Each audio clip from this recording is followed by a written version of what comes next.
ನಮಸ್ತೆ ಫ್ರೆಂಡ್ಸ್. ಓದು ಸಂಚಿಕೆಯಲ್ಲಿ ನಾವು ಸೀತಾಮಾತೆ ಹೇಗೆ ಅಯೋಧ್ಯೆಗೆ ಹೊಂದ್ಕೊಂಡ್ಲು, ಮತ್ತೆ ರಾಮ ಸೀತರ ಪ್ರೀತಿ ಹೇಗಿತ್ತು, ಮತ್ತೆ ಸೀತಾ ಹೇಗೆ ಸರಯೂ ನದಿಯಲ್ಲಿ ಆಟವನ್ನ ಆಡಿದ್ಲು ಅನ್ನೋದನ್ನೆಲ್ಲ ತಿಳ್ಕೊಂಡ್ವಿ. ಮತ್ತೆ ಕೈಕೇಯಿಯ ಮಾತುಗಳಿಂದಾಗಿ ದಶರಥ ಅವಳಿಗೆ ಕೊಟ್ಟಂತಹ ಮಾತುಗಳನ್ನ ನೆರವೇರಿಸ್ಕೊಳ್ಳೋದಕ್ಕೋಸ್ಕರ ತನ್ನ ಮಗನಿಗೆ ಪಟ್ಟ ಕಟ್ಟಬೇಕು, ರಾಮ ವನವಾಸಕ್ಕೆ ಹೋಗ್ಬೇಕು ಅಂತ ಏನ್ ಹೇಳಿದ್ಲು ಅದ್ರ ಪ್ರಕಾರ ಸೀತಾಮಾತೆ ಮತ್ತೆ ಲಕ್ಷ್ಮಣರು ಮತ್ತೆ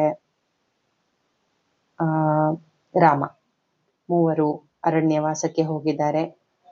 ಮತ್ತೆ ಸೀತಾಮಾತೆಯು ಕೂಡ ಮೀನಾಕ್ಷಿಗೆ ಹೇಳಿದ್ದಾಳೆ, ಅರಮನೆಯ ವಾಸ ಬಿಟ್ಟು ನಾವು ಈಗ ಅರಣ್ಯಕ್ಕೆ ಹೋಗ್ತಾ ಇರೋದು ಆ ದೈವಿಕ ಶಕ್ತಿ ಇವಳನ್ನ ಒಂದು ಮಾಧ್ಯಮವಾಗಿ ಬಳಸ್ಕೊಂಡಿದೆ, ಆದ್ರೆ ಕೈಕೇಯಿ ಇದೇನು ತಪ್ಪಿಲ್ಲ ಅಂತ ಸೀತಾಮಾತೆ ಕ್ಷಮಿಸಿರೋದನ್ನ ಕಾಣ್ತೀವಿ.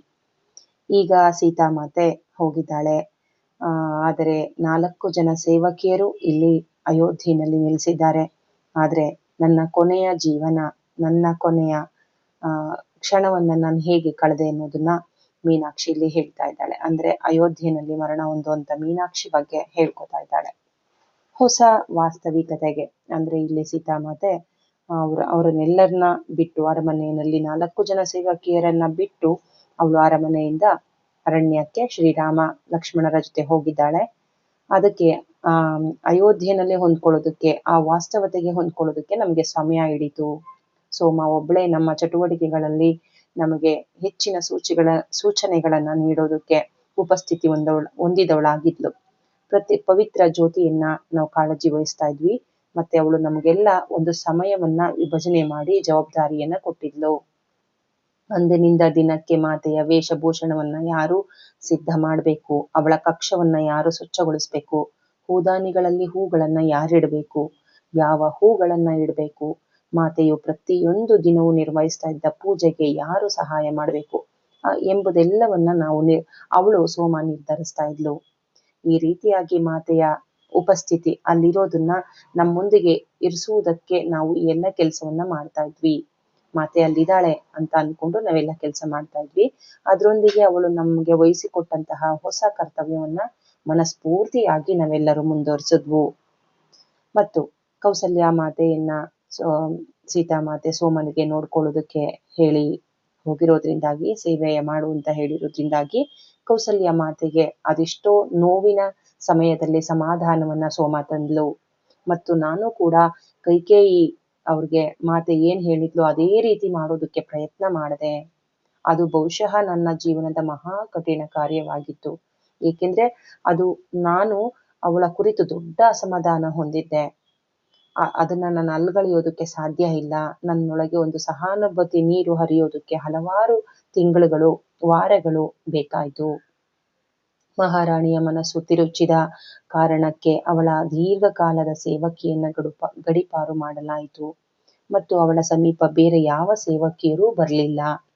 ಮಹಾರಾಜರು ತಮ್ಮ ಅನಾರೋಗ್ಯದಿಂದ ಚೇತರಿಸಿಕೊಳ್ಳಿಲ್ಲ. ಇನ್ನಿಬ್ಬರು ಮಹಾರಾಣಿಯರು ಮಹಾರಾಜರ ಕಾಳಜಿ ವಹಿಸುವುದರಲ್ಲೇ ಮಗ್ನರಾಗಿದ್ರಿಂದ ಕೈಕೇಯಿ ಕಡೆ ಗಮನ ಹರಿಸೋದಕ್ಕೆ ಸಾಧ್ಯ ಆಗ್ಲಿಲ್ಲ. ಹೀಗಾಗಿ ಅವಳ ಊಟ ಮತ್ತು ಕಾಳಜಿಯನ್ನ ನಾನು ಮಾಡ್ಬೇಕಾಗಿ ಬಂತು. ಈ ಕುರಿತು ಮಾತೆ ನನಗೆ ವಿನಂತಿ ಮಾಡ್ಕೊಳ್ದಿದ್ರೆ ನಾನು ಆ ಸಾಮರ್ಥ್ಯದ ಸೇವೆಯನ್ನ ಸಲ್ಲಿಸೋದಕ್ಕೆ ಮುಂದಾಗ್ತಿರ್ಲಿಲ್ಲ. ಪ್ರತಿ ಮುಂಜಾನೆ ನಾನು ಅವಳ ಬೀಗ ಹಾಕಿದ ಬಾಗಿಲನ್ನ ತಟ್ಟುತ್ತಿದ್ದೆ. ಅವಳಿಗಾಗಿ ಕರೆ ನೀಡಿ ಆಹಾರವನ್ನು ಅಲ್ಲೇ ಇಟ್ಟು ಬರ್ತಾ ಇದ್ದೆ. ಗಂಟೆಗಳ ನಂತರ ನಾನು ಮರಳಿ ನೋಡಿದಾಗ್ಲೂ ಕೂಡ ಅದು ಮುಟ್ಟದೆ ಹಾಗೆ ಉಳಿದಿರ್ತಿತ್ತು. ಹೀಗೆ ಆಗ್ತಾ ಇತ್ತು. ಪ್ರತಿ ಸಂಜೆ ಕೂಡ ನಾನು ಅದೇ ರೀತಿಯಾಗಿ ಮಾಡ್ತಾ ಇದ್ದೆ, ಮತ್ತೆ ವಾಪಸ್ ತಗೊಂಡ್ಬರ್ತಾ ಇದ್ದೆ. ಒಂದು ದಿನ ಮುಂಜಾನೆ ಊಟವನ್ನ ಸಂಗ್ರಹಿಸೋದಕ್ಕೆ ನಾನು ಅವಳ ಕಕ್ಷಕ್ಕೆ ಹೋಗುವವರೆಗೆ ಇದೇ ರೀತಿ ಇದೇ ನಡೆದಿತ್ತು. ನಾನು ಊಟ ಇಡೋದು ಮತ್ತೆ ವಾಪಸ್ ತಗೊಂಡ್ ಬರೋದು ಇದೇ ನಡೆದಿತ್ತು. ತಟ್ಟೆಯಲ್ಲಿ ಒಂದು ದಿನ ನಾನು ಏನು ಊಟ ಇಟ್ಟು ಬಂದಿದ್ದು ಅದು ಖಾಲಿ ಆಗಿದ್ದನ್ನ ನಾನು ಕಂಡೆ. ಮುಂದಿನ ಹಲವು ದಿನಗಳವರೆಗೆ ಇದೇ ರೀತಿ ನಡೆದಿದ್ದು. ಕೊನೆಗೆ ತಟ್ಟೆ ಬಾಗಿಲಲ್ಲಿ ಇದ್ದಿದ್ದು ಅದು ಇಟ್ಟಾಗ ಅದೆಲ್ಲ ಖಾಲಿ ಆಗಿರೋದನ್ನ ನಾನು ನೋಡಿದೆ. ಆದ್ರೆ ಬಾಗಿಲು ಮಾತ್ರ ಹಾಕಿಕೊಂಡೇ ಇತ್ತು. ಒಂದು ದಿನ ಹೀಗೆ ಬಾಗಿಲು ತೆರೆದು ತಟ್ಟಿ ಹೋಗೋಣ, ಊಟ ಇಟ್ಟು ಹೋಗೋಣ ಅಂತ ಊಟನ ತಗೊಂಡು ಬಂದಾಗ ಆ ಬಾಗಿಲು ತಟ್ ತಟ್ಟಿದಾಗ ಅರೆ ತೆರೆದಿತ್ತು. ಆಗ ನಾನು ಅದನ್ನ ಬಾಗಿಲನ್ನ ಆ ಹಾಕೊಂಡಿಲ್ಲ ಅನ್ನೋದನ್ನ ಗಮನಿಸಿದ ನಾನು ಸ್ವಲ್ಪವೇ ತೆರೆದಿರುವಂತ ಆ ಅರೆ ತೆರೆದಿದ್ದ ಬಾಗಿಲನ್ನ ತಳ್ಕೊಂಡು ಒಳಗೆ ಹೋದೆ. ಎಚ್ಚರಿಕೆಯಿಂದ ಕತ್ತಲೆ ಕೋಣೆಯನ್ನ ಪ್ರವೇಶಿಸಿದೆ. ಅಂದ್ರೆ ಕಿಟಿಕಿ ಬಾಗಿಲು ಎಲ್ಲವನ್ನ ಮುಚ್ಕೊಂಡಿದ್ದಾಳೆ ಕೈಕೇಯಿ ಮಾತೆ. ಹಾಗಾಗಿ ಕತ್ತಲೆಯ ಕೋಣೆ ಒಳಗೆ ನಾನು ಪ್ರವೇಶ ಮಾಡಿದೆ. ನಾನು ಸುತ್ತಲೂ ನೋಡಿದೆ. ಮಹಾರಾಣಿಯಂತೆಯೇ ಕಕ್ಷೆಯು ಕೂಡ ಅಸ್ತವ್ಯಸ್ತಗೊಂಡಿತ್ತು. ಆ ಕ್ಷಣದಲ್ಲಿ ನಾನು ಅವಳ ಎಲ್ಲ ಕುಕೃತ್ಯಗಳನ್ನ ಮರೆತುಬಿಟ್ಟೆ. ಅಂದ್ರೆ ಮೊಟ್ಟ ಮೊದಲ ಬಾರಿಗೆ ನನಗೆ ಅವಳ ಮೇಲೆ ಸಹಾನುಭೂತಿ ಉಂಟಾಯ್ತು. ಆದಾಗ್ಯೂ ತುಂಬಾ ಸಮೀಪದಲ್ಲಿ ಹೋಗೋದಕ್ಕೆ ನಾನು ಭಯ ಪಟ್ಕೊಂಡೆ. ನಾನು ಅಂತರ ಕಾಯ್ದುಕೊಂಡು ದೂರ ನಿಂತ್ಕೊಂಡೆ. ಸೋಮ ನನಗೆ ಸೂಚಿಸಿದಂತೆ ನಾನು ನನ್ನ ಕಣ್ಣುಗಳನ್ನ ಕೆಳಗೆ ಮಾಡಿಕೊಂಡು ನಿಂತ್ಕೊಂಡಿದ್ದೆ. ಮಹಾರಾಣಿಯನ್ನು ಕರೆಯೋವರೆಗೂ ಕಣ್ಣುಗಳನ್ನ ಕೆಳಗೆ ಮಾಡಿಕೊಂಡು ತಲೆ ತಗ್ಗಿಸಿ ನಿಂತಿದ್ದೆ. ಮಹಾರಾಣಿ ನನ್ನ ಬಳಿ ಬಂದಳು. ಅವಳು ನನ್ನ ಗುರುತಿಸಿಲ್ಲವೆಂಬಂತೆ ಕಣ್ಣುಗಳನ್ನ ಕಿರಿದು ಮಾಡಿಕೊಂಡು ನನ್ನತ್ತ ನೋಡ್ತಾ, ಪ್ರತಿದಿನವೂ ಆಹಾರವನ್ನು ನೀನು ತರುತ್ತಿದ್ದೆಯಾ ಎಂದು ಕೇಳಿದಳು. ನಾನು ತಲೆದೂಗಿದೆ. ಯಾರು ನೀನು? ನೀನು ಹೊಸ ಸೇವಕಿಯೇ ಅಂತ ಕೇಳಿದ್ಲು. ನಾನು ಉತ್ತರಿಸುವುದು ನನಗೆ ಏನೆಂದು ಉತ್ತರಿಸ್ಬೇಕು ಅಂತ ಗೊತ್ತಾಗ್ಲಿಲ್ಲ. ಅಯೋಧ್ಯೆಯಿಂದ ನಾನಿನ್ನೂ ಹೊಸಬಳಾಗಿದ್ದೆ. ಅಯೋಧ್ಯೆಗೆ ಬಂದು ನಾನು ಹೊಸಬಳಾಗಿದ್ರಿಂದ ಆದ್ರೆ ನಾನು ಹೊಸಬಳಂತೆ ಪರಿಗಣಿಸೋದಕ್ಕೆ ಸಾಧ್ಯ ಇರಲಿಲ್ಲ. ಯಾಕಂದ್ರೆ ತುಂಬಾ ದಿನದಿಂದ ನಾನು ಅಯೋಧ್ಯೆಯಲ್ಲಿ ಇದ್ದಿದ್ರಿಂದಾಗಿ ನಾನು ಹೊಸಬಳು ಅಂತ ಹೇಳ್ಕೊಳ್ಳಿಲ್ಲ. ಆದ್ರೆ ಇದ್ದಕ್ಕಿದ್ದಂತೆ ಅವಳು ನನ್ನನ್ನ ಗುರುತಿಸಿದ್ಲು. ನೀನು ಸೀತೆಯೊಂದಿಗೆ ಮಿಥಿಲೆಯಿಂದ ಬಂದಿರುವ ಸೇವಕಿ ನೀನು ಅಲ್ವಾ ಅಂತ ಕೇಳಿದ್ಲು. ನಾನು ತಲೆದೂಗಿದೆ. ಹಾಗಾದ್ರೆ ನೀನೇಕೆ ಈ ಊಟದ ಕಾಳಜಿಯನ್ನ ವಹಿಸಿದೆ? ನಾನೇನು ಮಾಡಿರುವೆ ಎಂಬುದು ನಿನಗೆ ತಿಳಿದಿಲ್ವೇ? ನಿನ್ನ ರಾಣಿಯಿಂದ ನಿನ್ನನ್ನ ಅಗಲಿಕೆಗೆ ಕಾರಣನಾದವಳು ನಾನಾಗಿದ್ದೇನೆ ಎಂಬುದು ನಿನಗೆ ತಿಳಿದಿಲ್ವೇ ಅಂತ ಅವಳು ಧ್ವನಿಯನ್ನ ಒರಟು ಮತ್ತು ಕರ್ಕಶವಾಗಿ ಜೋರಾಗಿ ಕೂಗಿದಳು. ನನ್ನನ್ನ ಭಯ ಆವರಿಸಿಕೊಳ್ಳುತ್ತಾ ಇತ್ತು. ನಾನು ಹಿಂಜರಿದೆ. ಮಹಾರಾಣಿಯವರೇ, ನಾನು ರಾಜಕುಮಾರಿ ಸೀತೆ ಸೂಚನೆಯನ್ನ ಪಾಲಿಸುತ್ತಿದ್ದೇನೆ ಅಂತ ಭಾರವಾದ ಧ್ವನಿಯಲ್ಲಿ ಪಿಸುಗುಟ್ಟೆ. ಅವಳು ಕೂಗಾಡ್ತಾ ಇದ್ದಾಳೆ, ಕಿರ್ಚ್ಕೋತಾ ಇದ್ದಾಳೆ, ಅರಚ್ಕೋತಾ ಇದ್ದಾಳೆ. ಕೈಕೇಯಿ, ನೀನ್ ಯಾಕೆ ಇಲ್ಲಿ ಬಂದೆ? ನೀನ್ ಯಾಕೆ ಸೇವೆ ಮಾಡ್ತಾ ಇದೀಯ ಅಂತ ಕೂಗಾಡ್ತಾ ಇದ್ದಾಳೆ. ಆದ್ರೆ ನಿಧಾನವಾಗಿ ನಡುಗುವ ಧ್ವನಿಯಲ್ಲಿ ಮೀನಾಕ್ಷಿ, ಸೀತಾಮಾತೆಯ ಸೂಚನೆಯಂತೆ ನಾನು ನಿಮ್ಮನ್ನ ಸೇವೆ ಮಾಡ್ತಾ ಇದ್ದೀನಿ ಅಂತ ಹೇಳ್ತಾ ಇದ್ದಾಳೆ. ಅವಳು ಹಾಗಂತ ನಾನು ಸೇವೆ ಮಾಡ್ತಾ ಇದ್ದೀನಿ, ಇದು ಮಾತೆ ಹೇಳಿದ್ದಾಳೆ ಅಂತ ಹೇಳಿದ್ದಕ್ಕೆ ಅಘಾತವಾದಂತೆ ಕಂಡು ಬಂದ್ಲು. ಆಮೇಲೆ ಅವಳ ಕಣ್ಣೀರಿನ ಕಟ್ಟೆ ಒಡೆದು ಚೀರಿದಳು. ನನ್ನನ್ನು ಬಿಟ್ಟು ಬಿಡು ಎಂದು ಕೂಗಿದಳು. ನನ್ನ ಸೇವೆಯಲ್ಲಿ ನಾನು ಇರೋದು ಸಾಧ್ಯವೇ ಅಂತ ನಾನು ಕೇಳೋದಕ್ಕೆ ಹೇಗೆ ಧೈರ್ಯ ಮಾಡಿದನು ನನಗೆ ತಿಳಿಲಿಲ್ಲ.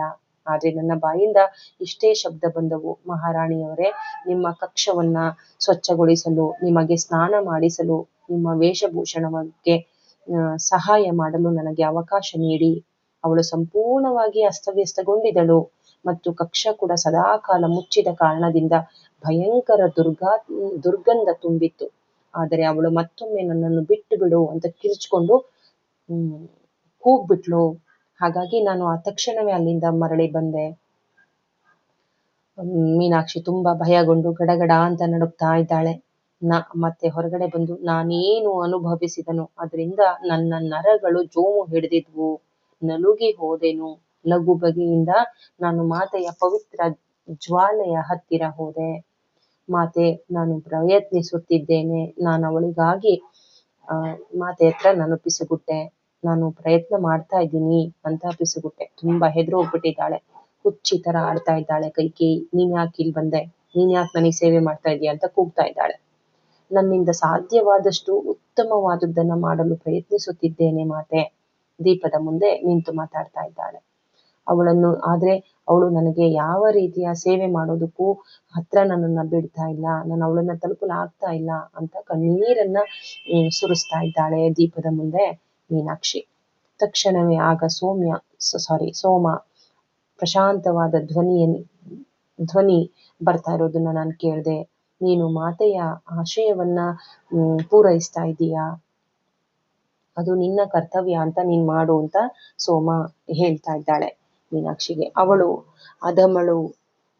ಸೋಮ ಹೇಳ್ತಾ ಇದ್ದಾಳೆ, ವಿಷವನ್ನ ತುಂಬಿಕೊಂಡಿದ್ದಾಳೆ, ಅವಳು ಅದಮಳು, ಕಣ್ಣೀರು ಒರೆಸ್ಕೊಳ್ತಾ ಸೋಮಾಳಿಗೆ ನಾನು ಸೋಮ ಇಲ್ಲಿ ಹೇಳಿದಾಳೆ, ನೀನು ಮಾತೆಯ ಆಸೆ ಏನಿದೆ ಅದನ್ನು ಪೂರೈಸ್ತಾ ಇದೀಯಾ ಅಂತ ಸೋಮ ಹೇಳಿದ್ರೆ, ಅದಕ್ಕೆ ಇಲ್ಲಿ ಮೀನಾಕ್ಷಿ ಹೇಳ್ತಾ ಇರೋದು, ಅವಳು ಅದಮಳು ವಿಷವನ್ನ ತುಂಬಿಕೊಂಡಿದ್ದಾಳೆ ಅಂತ ಕಣ್ಣೀರು ಒರೆಸ್ಕೊಳ್ತಾ ಸೋಮಾಳಿಗೆ ನಾನು ಹೇಳ್ದೆ. ನಾನು ಅವಳಿಗೆ ಸೇವೆ ಸಲ್ಲಿಸಬೇಕೆಂದು ಏಕೆ ಮಾತೆ ಬಯಸ್ತಾ ಇದ್ದಾಳೋ ಅನ್ನೋದು ನನ್ಗೆ ಅರ್ಥ ಆಗ್ತಾ ಇಲ್ಲ ಅಂತ ಅನ್ಕೊಂಡ್ಲು. ಕೇವಲ ಆ ಕಾರಣಕ್ಕಾಗಿ, ಹೌದು, ನಿಸ್ಸಂಶಯವಾಗಿ ಅವಳಲ್ಲಿ ವಿಷ ತುಂಬಿಕೊಂಡಿದೆ. ಆದರೆ ಅವಳನ್ನು ವಿಷದಿಂದ ಮುಕ್ತಗೊಳಿಸಬೇಕು ಅಂತ ಮಾತೆ ಬಯಸಿದ್ಲು. ಪ್ರೀತಿಯೊಂದೇ ಅದನ್ನು ಮಾಡಲು ಸಾಧ್ಯವಿದೆ ಅಂತ ಮುಂದುವರಿದು ಹೇಳಿದ್ಲು. ಅವಳ ಸೇವಕಿಯನ್ನ ಬಹಿಷ್ಕರಿಸಲಾಗಿದೆ ಮತ್ತು ಬೇರೆ ಯಾವ ಸೇವಕಿಯರು ಅವಳ ಹತ್ರ ಹೋಗ್ತಾ ಇಲ್ಲ. ಯಾರಾದರೊಬ್ಬರು ಅವಳ ಕಾಳಜಿ ಮಾಡದಿದ್ರೆ ಅವಳು ಉಪವಾಸ ಬೀಳುತ್ತಾಳೆ. ಅದನ್ನು ಮಾಡಲು ನನಗೆ ಸಂತೋಷವಿದೆ. ನೋಡಿ, ಉಪವಾಸ ಬೀಳ್ತಾಳೆ ಅಂತ ಹೇಳ್ತಾ ಇದ್ದಾಳೆ ಇಲ್ಲಿ ಸೋಮ. ಅದಕ್ಕೆ ನಾನು ಸೇವೆ ಮಾಡೋದಕ್ಕೆ ನನಗೆ ಸಂತೋಷವಾಗ್ತಾ ಇದೆ, ಪರವಾಗಿಲ್ಲ ನಾನು ಮಾಡ್ತೀನಿ ಅಂತ ಮೀನಾಕ್ಷಿ ಹೇಳ್ತಾ ಇದ್ದಾಳೆ. ನಿನ್ನಿಂದ ಈ ಭಾರವನ್ನ ವಹಿಸಿಕೊಳ್ಳಬಲ್ಲೆ, ಇದೆಲ್ಲವನ್ನ ಸಹಿಸ್ಕೋತೀಯಾ ಅಂತ ಗೊತ್ತಿದ್ದೇನೆ ಮಾತೆ ನಿನಗೆ ಈ ಕೆಲಸವನ್ನ ಒಪ್ಪಿಸಿದ್ದಾಳೆ ಸೀತಾ ಅಂತ ಮೀನಾಕ್ಷಿಗೆ ಹೇಳ್ತಾ ಇದ್ದಾಳೆ ಸೋಮ. ನಾನು ತಲೆ ಅಲ್ಲಾಡಿಸಿದೆ. ಮಾತೆಯು ನನಗೆ ವಹಿಸಿದ ಕಾರ್ಯವನ್ನು ನಿರ್ವಹಿಸುವಲ್ಲಿ ನಾನೆಂದೂ ವಿಫಲಳಾಗಿಲ್ಲ ಸೋಮ. ನಾನೀಗ ವಿಫಲಳಾದರೆ ನಾನು ಅವಳನ್ನು ಹೇಗೆ ಎದುರಿಸಬಲ್ಲೆ? ನಾನು ಹೇಗೆ ವಿಫಲಳಾಗೋದಕ್ಕೆ ಸಾಧ್ಯ? ನಾನು ಮಾಡ್ತೀನಿ, ನಾನು ಅವಳಿಗೆ ಸೇವೆ ಮಾಡ್ತೀನಿ, ಕಷ್ಟ ಆದ್ರೂ ಪರವಾಗಿಲ್ಲ ಮಾಡ್ತೀನಿ ಅಂತ ಹೇಳ್ತಾ ಇದ್ದಾಳೆ. ಆದ್ರೆ ಕೈಕೇಯಿಯ ವರ್ತನೆಯನ್ನ ಹೇಳ್ತಾ ಇದ್ದಾಳೆ ಇಲ್ಲಿ ಸೋಮಳಿಗೆ ಮೀನಾಕ್ಷಿ. ಆದರೆ ನೀನು ಅವಳನ್ನ ನೋಡಿದ್ರೆ ತಿಳಿಯುತ್ತದೆ. ಸ್ನಾನವಿಲ್ಲ, ಬಾಚಿಕೊಳ್ಳದ ಕೂದಲು, ತೊಳೆಯದ ಅವಳ ಬಟ್ಟೆಗಳು, ದುರ್ಗಂಧದಿಂದ ತುಂಬಿದ ಕಕ್ಷದಿಂದ ಅವಳು ಹುಚ್ಚಿಯಂತೆ ಕಾಣುತ್ತಿದ್ದಾಳೆ. ಅವಳನ್ನ ಸ್ವಚ್ಛಗೊಳಿಸಲು ನನಗೆ ಅವಳು ಬಿಡುತ್ತಿಲ್ಲ. ಏನು ಮಾಡಬೇಕೆಂದು ನನಗೆ ತಿಳಿಯುತ್ತಿಲ್ಲ. ನಾನು ಆ ದೃಶ್ಯವನ್ನ ವಿವರಿಸಿದೆ. ಸೋಮ ಮುಖದ ಮೇಲೆ ಸಹಾನುಭೂತಿಯ ನೋಟ ಕಂಡು ಬಂತು. ಬಡ ಮಹಿಳೆ, ಅಯ್ಯೋ ಪಾಪ ಅನ್ನೋ ರೀತಿಯಾಗಿ ಸೋಮ, ಅಯ್ಯೋ ಪಾಪ ಅನ್ನೋ ರೀತಿಯಾಗಿ ಬಡ ಮಹಿಳೆ ಅವಳು ಸ್ವಗತವಾಗಿ ಮಾತನಾಡ್ಕೊಂಡ್ಲು. ಅವಳೇ ಅಯ್ಯೋ ಪೂರ್ ಗರ್ಲ್ ಅನ್ನೋ ತರ ಮಾತಾಡ್ಕೊತಾ ಇದ್ದಾಳೆ. ನಿಜಕ್ಕೂ ಅವಳು ತನ್ನ ಮನಸ್ಸನ್ನ ಕಳೆದುಕೊಂಡಿದ್ದಾಳೆ. ನಾನು ಅವಳನ್ನು ದೂಷಿಸೋದಿಲ್ಲ. ಅವಳು ಅಪರಾಧ ಪ್ರಜ್ಞೆಯಲ್ಲಿ ಮಲಗಿದ್ದಾಳೆ ಎಂಬುದು ನನಗೆ ಖಚಿತವಿದೆ. ಆದರೆ ನೀನು ತಾಳ್ಮೆಯಿಂದ ಅವಿರತ ಪ್ರಯತ್ನದಲ್ಲಿರ್ಬೇಕು ಮೀನಾಕ್ಷಿ. ಮಾತೆಯು ಇದನ್ನೇ ಹೇಳಿದ್ದಳಲ್ಲವೇ ಅಂತ ಹೇಳ್ತಾ ಇದ್ದಾಗ ಮೀನಾಕ್ಷಿ ಹೌದು ಅಂತ ತಲೆದೂಗ್ತಾ ಇದ್ದಾಳೆ. ಸೋಮ ನನ್ನ ತೋಳುಗಳ ಮೇಲೆ ಕೈ ಇರಿಸಿ ಹೇಳಿದಳು, ಮೀನಾಕ್ಷಿ ನೀನು ನಡುಗ್ತಾ ಇದೀಯಾ? ಭಯ ನಿನ್ನನ್ನು ಆವರಿಸಿದೆ ಅಂತ ಹೇಳ್ತಾ ಇದ್ದಾಳೆ. ಗಡಗಡ ಅಂತ ನಡುಗ್ತಾ ಇದ್ದಾಳೆ ಮೀನಾಕ್ಷಿ ಅವಳ ವರ್ತನೆಯನ್ನ ಕಂಡು. ಸೋಮ, ಈ ಮೊದಲು ಇಂತಹ ಭಯವನ್ನ ನಾನೆಂದೂ ಅನುಭವಿಸಿರ್ಲಿಲ್ಲ.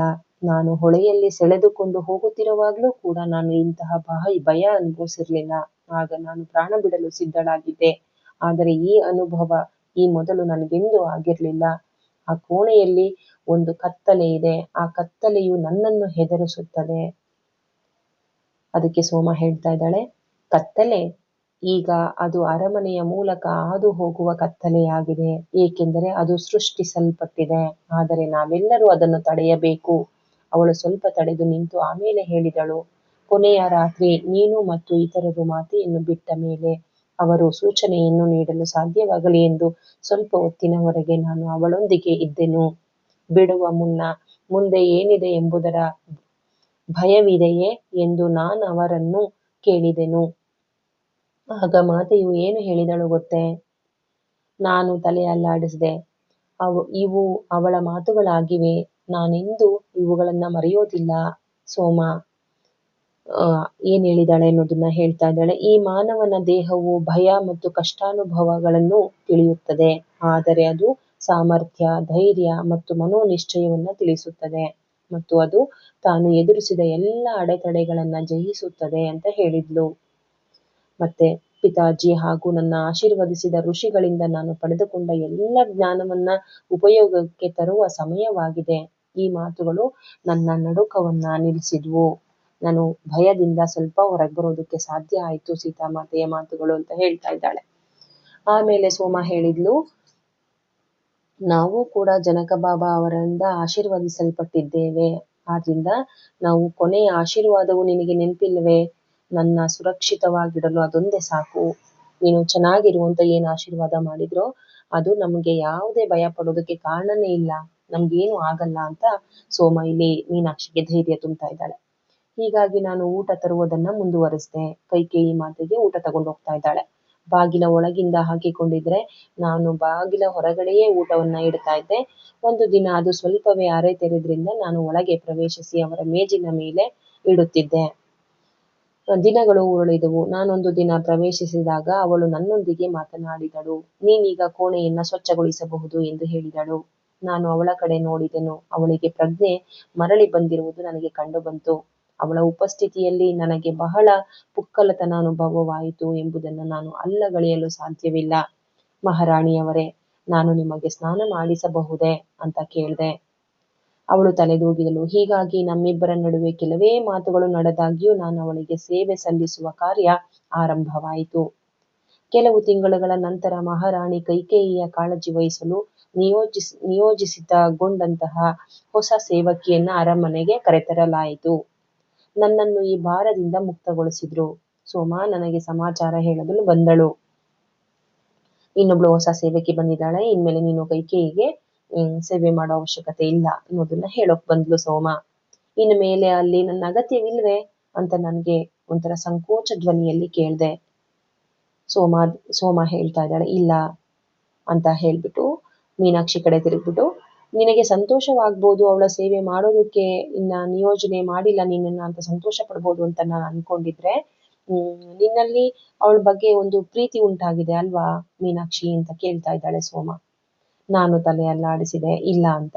ಹಾಗಾದರೆ ನಾನು ಮಾತೆಯ ಮಾತಿಗೆ ತಪ್ಪಿದಂತಾಗುತ್ತೆ. ಮಾತೆ ನನಗೆ ಹೇಳಿದ್ದಾಳೆ ಇಲ್ಲಿ ಸೇವೆ ಮಾಡು ಅಂತ ಹೇಳೋಗಿದ್ದಾಳೆ, ಆದ್ರೆ ಈ ಕಾರ್ಯ ಅವಳು ನನಗೆ ವಹಿಸ್ಕೊಟ್ಟಿದ್ದಾಳಲ್ವಾ, ಅದಕ್ಕೆ ನಾನ್ ಮಾಡ್ಬೇಕು ಅನ್ಕೊಂಡಿದೀನಿ ಅಂತ ಹೇಳ್ತಾ ಇದ್ದಾಳೆ. ನಮಗೆ ತುಂಬಾ ಸಂಭಾಳಿಸುವುದಕ್ಕಿಂತ ಹೆಚ್ಚಿನದನ್ನ ಮಾಡಲು ಮಾತೆ ನಮಗೆಂದು ಕೇಳೋದಿಲ್ಲ. ಈ ಜವಾಬ್ದಾರಿಯಿಂದ ನಿನ್ನನ್ನು ಬಿಡುಗಡೆಗೊಳಿಸಲು ಹೊಸ ಸೇವಕಿಯನ್ನ ಮಾತೆಯೇ ನಿಯೋಜಿಸಿರಬಹುದು ಎಂದು ನನ್ನ ಊಹೆ ಆಗಿದೆ. ಅವಳು ಹೇಗೆ ಮಾಡಲು ಸಾಧ್ಯ ಅಂತ ಇಲ್ಲಿ ಮೀನಾಕ್ಷಿ ಕೇಳ್ತಾ ಇದ್ದಾಳೆ. ಅವಳು ಇಲ್ಲಿಂದ ತುಂಬಾ ದೂರದಲ್ಲಿದ್ದಾಳೆ ಅಂತ ಮೀನಾಕ್ಷಿ ಹೇಳ್ತಾ ಇದ್ದಾಳೆ. ಅದಕ್ಕೆ ಸೋಮ ಹೇಳ್ತಾ ಇದ್ದಾಳೆ, ಮೀನಾಕ್ಷಿ ಅವಳೆಂದು ದೂರದಲ್ಲಿಲ್ಲ. ಇದನ್ನು ನಾನು ನಿನಗೆ ಹಲವು ಬಾರಿಯಾಗಿ ಹೇಳ್ತಾ ಇದ್ದೇನೆ. ಅವಳು ಜಾಗರೂಕಳಾಗಿ ಇಲ್ಲೇ ಇದ್ದಾಳೆ. ಇಲ್ಲಿ ನಡೆಯುವ ಪ್ರತಿಯೊಂದು ಘಟನೆಯ ಕುರಿತು ತುಂಬಾ ಜಾಗರೂಕಳಾಗಿದ್ದಾಳೆ. ಮೇಲಿಂದ ಮೇಲೆ ನಾನು ಅದನ್ನು ನೋಡಿದ್ದೇನೆ. ಅವಳ ಶಕ್ತಿ ಇಲ್ಲಿ ಉಪಸ್ಥಿತವಿದೆ ಅನ್ನೋದನ್ನ ಮೀನಾಕ್ಷಿಗೆ ಸೋಮ ಹೇಳ್ತಾ ಇದ್ದಾಳೆ. ಸ್ವಲ್ಪ ದಿನಗಳ ನಂತರ ಮಹಾರಾಜ ದಶರಥ ಮಹಾರಾಜರು, ರಾಮನ ಅಪ್ಪ, ನಿಧನ ಹೊಂದಿದರು. ದಶರಥ ಮಹಾರಾಜ ಹಾಗೂ ಮಹಾರಾಣಿ ಕೈಕೇಯಿಯ ಮಗನಾದ ಭರತನು ಈ ಎಲ್ಲ ಘಟನೆಗಳಿಗೆ ತುಂಬಾ ನೊಂದುಕೊಂಡನು. ಶ್ರೀರಾಮ, ಲಕ್ಷ್ಮಣ ಮತ್ತು ಸೀತೆಯರಿಗೆ ಈ ಮಾಹಿತಿಯನ್ನು ನೀಡಲು ಹೋದನು. ಭರತ ಅವರಿಗೆ ಮರಳಿ ಬರಲು ವಿನಂತಿ ಮಾಡಿಕೊಳ್ಳುವಿಕೆ ಹೋದನು. ಭರತ ಇದರಲ್ಲಿ ಯಶಸ್ವಿ ಆಗ್ತಾನೆ, ಬಂದೇ ಬರ್ತಾರೆ ಅಂತ ನಾವೆಲ್ಲರೂ ಕೂಡ ಅಂದ್ಕೊಂಡಿದ್ವಿ. ಬಹುಶಃ ಅವರು ಮರಳಿ ಬರ್ತಾರೆ ಅಂತ ನಾನು ಸೋಮಾಳ ಜೊತೆ ಹೇಳಿದಾಗ, ಮಹಾರಾಣಿ ಕೈಕೇಯಿ ತನ್ನ ಕೃತ್ಯಗಳನ್ನ ಏನ್ ಮಾಡಿದ್ಲು ಅದಕ್ಕೆಲ್ಲ ಪಶ್ಚಾತ್ತಾಪ ಪಟ್ಟು ಅವ್ರನ್ನ ಬನ್ನಿ ಅಂತ ಕರೀತಾಳೆ ಅಂತ ನಾವೆಲ್ಲರೂ ಅಂದ್ಕೊಂಡಿದ್ವಿ. ಅದಕ್ಕೆ ಸೋಮ ಹೇಳ್ತಾ ಇದ್ದಾಳೆ ತಲೆ ಅಲ್ಲಾಡಿಸಿ, ಇಲ್ಲ, ಅವರು ಮರಳಿ ಬರೋದಕ್ಕೆ ಸಾಧ್ಯವಿಲ್ಲ. ಅವರ ಕಾರ್ಯಗಳು ಈಗ ತಾನೇ ಆರಂಭವಾಗಿವೆ,